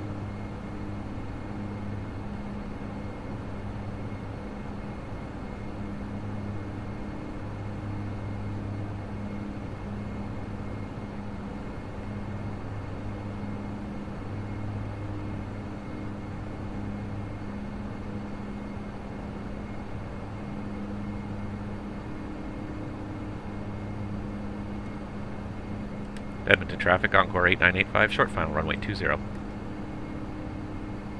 never said GSX yet, but we'll deal with that later. 500. Stable. 100 above. Checked.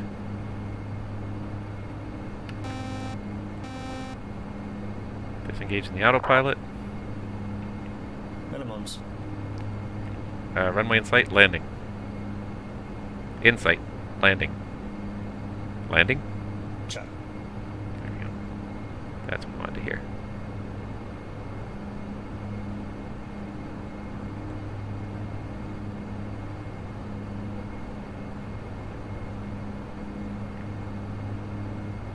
$100.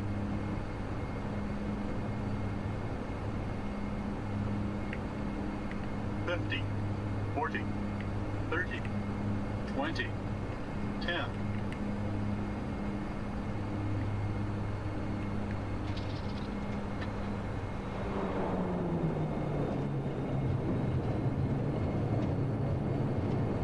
That was not too bad at all.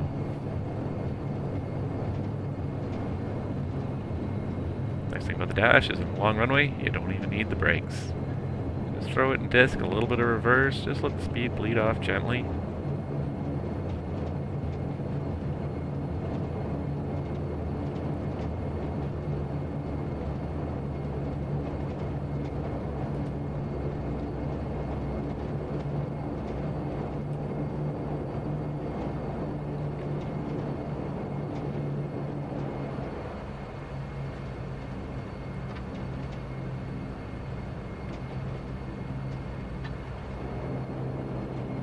There we go, that was actually not too bad at all.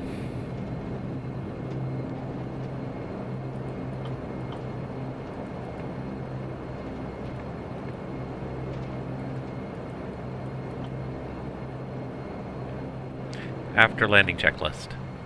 Okay.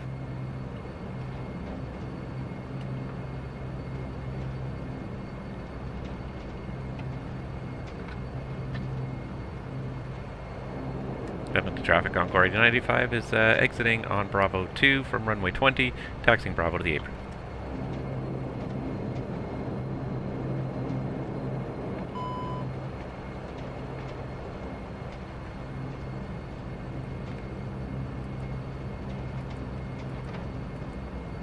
See, I don't have any of these. After landing checklist complete. Thank you.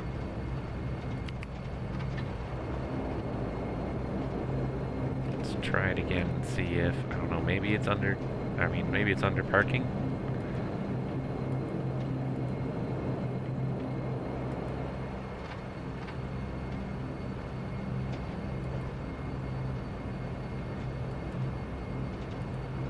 I'm curious to see if it, when I get there, if they're there or not.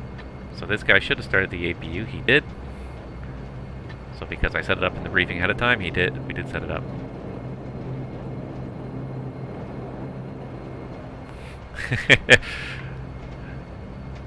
And Migration Czar says it's sunnier at the in reality in the city than it is at the airport here. But that's fine.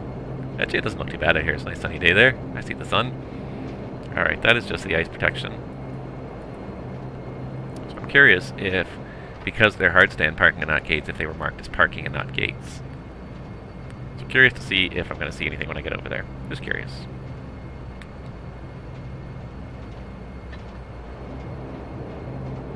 I also don't know where that Canadian Express plane went.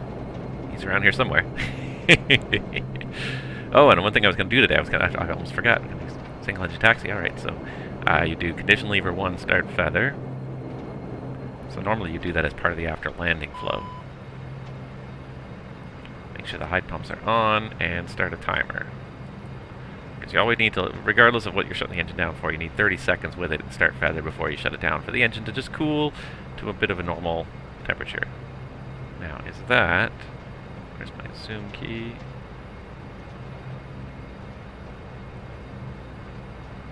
No.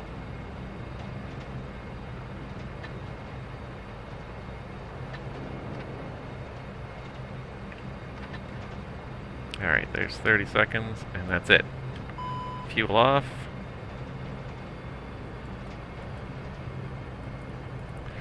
Now, I don't see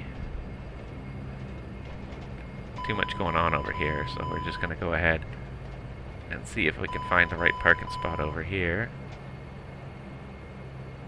It's funny because they want me to park out there in the middle of nowhere, but I'm going to come over here and park here. And even if I don't see GSX, so be it. And that's it. That's single engine taxi. You just got to shut one engine down, 30 seconds. But the big thing then when you're approaching the gate is look down here again, verify not only that the standby hide pump is on to provide power for the brakes, but also verify that you do have pressure in system number 1 here. Absolutely imperative that you have pressure in system number 1. If you do not, you're going to be in big trouble. Because then when you're going to go to use the brakes, you're not going to have them. And you're not going to know because you didn't use the brakes most of the way here because you use disc in this airplane so much. No water slur today, but that's okay. We'll just stop it here.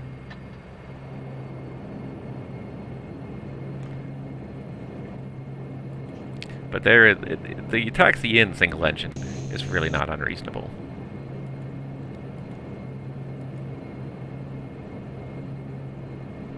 Yeah, I see the side windows fogging. Even with the heat on, it's not working properly.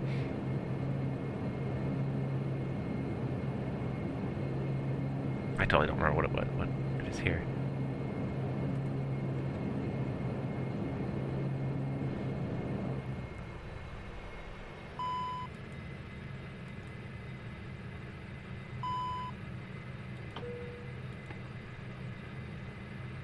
Parking checklist to the line. Taxi light. Off. Emergency brake. Park. No steering.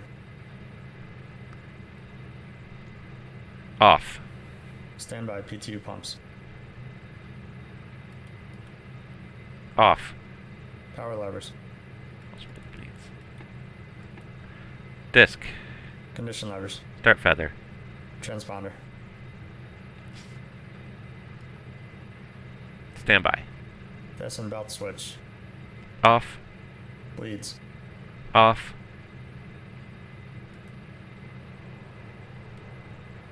Min off. Parking checklist completed to the line. Below the line. External power APU. External power is off, APU is on. External power is off, APU is on. Condition levers. Fuel off. Lights. Set. Emergency light switch. Off. Standby, auxiliary, main, and battery master. Batteries on. Parking checklist complete. Because the APU is running, we have to leave that battery master on. The rest don't matter, but this is what controls the fire protection for the APU. If the APU is to fail and this is off, the fire protection will not automatically fire on the APU. Alright, there we are. We're here. Woo! Alright. Oh, the door was already open. He opened it for me. And then... I don't know if I can do that. Anyways, we'll just sit here and we will make sure we're all good. So, there we go. Welcome to Edmonton, ladies and gentlemen.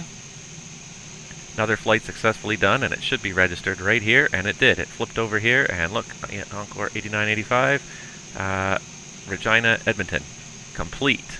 Another leg done, and yeah, there we go. So we're getting there very quickly through our, here's our next leg if we want to do it, through our schedule here. Now, the one thing I wanted to show you, because I thought it was kind of neat, I did get an alert the other day, so you do get little messages in this system, and I got my first inventory here. So if I check my own personal inventory, I got a badge. I got an award, SimBit World 50,000 flights. Anyone who helped do those first 50,000 flights on SimBit World got a badge here. So I've got my badge, and it gives me a 5% experience point bonus per flight without even having done anything. So awesome. So that's my first piece of inventory. I only have 287 bucks in cash. If I go to the shop, I still can't buy much, unfortunately. I kind of really want to get some of the things that... Are you sure? Alright, stop listening to me. I really kind of want to get some of the things that increase my monthly income. So, you know, I'm kind of saving my money towards some of that. But I am happy to have some stuff in my inventory. So I thought that was kind of neat. So they do send you messages about when your bank account is credited with your paycheck and anything else. So status update, they are getting ready to release a new updated version that's going to finally include something on this reports page. So I'm pretty excited about that. But yeah, there we are. So that's another leg done in the SimBit World Pilot's Life. Thank you guys so much for watching. I hope you guys enjoyed this. Not sure if we're going to come back and do a second leg, to be honest. So if you want to, stay tuned. I'm going to step away for a few minutes to get myself some food and drink, but I may or may not come back to do this other leg. So stick with me, guys, and thank you guys so much for watching. Subscribe to the channel, subscribe to YouTube, and we will see you guys all real soon.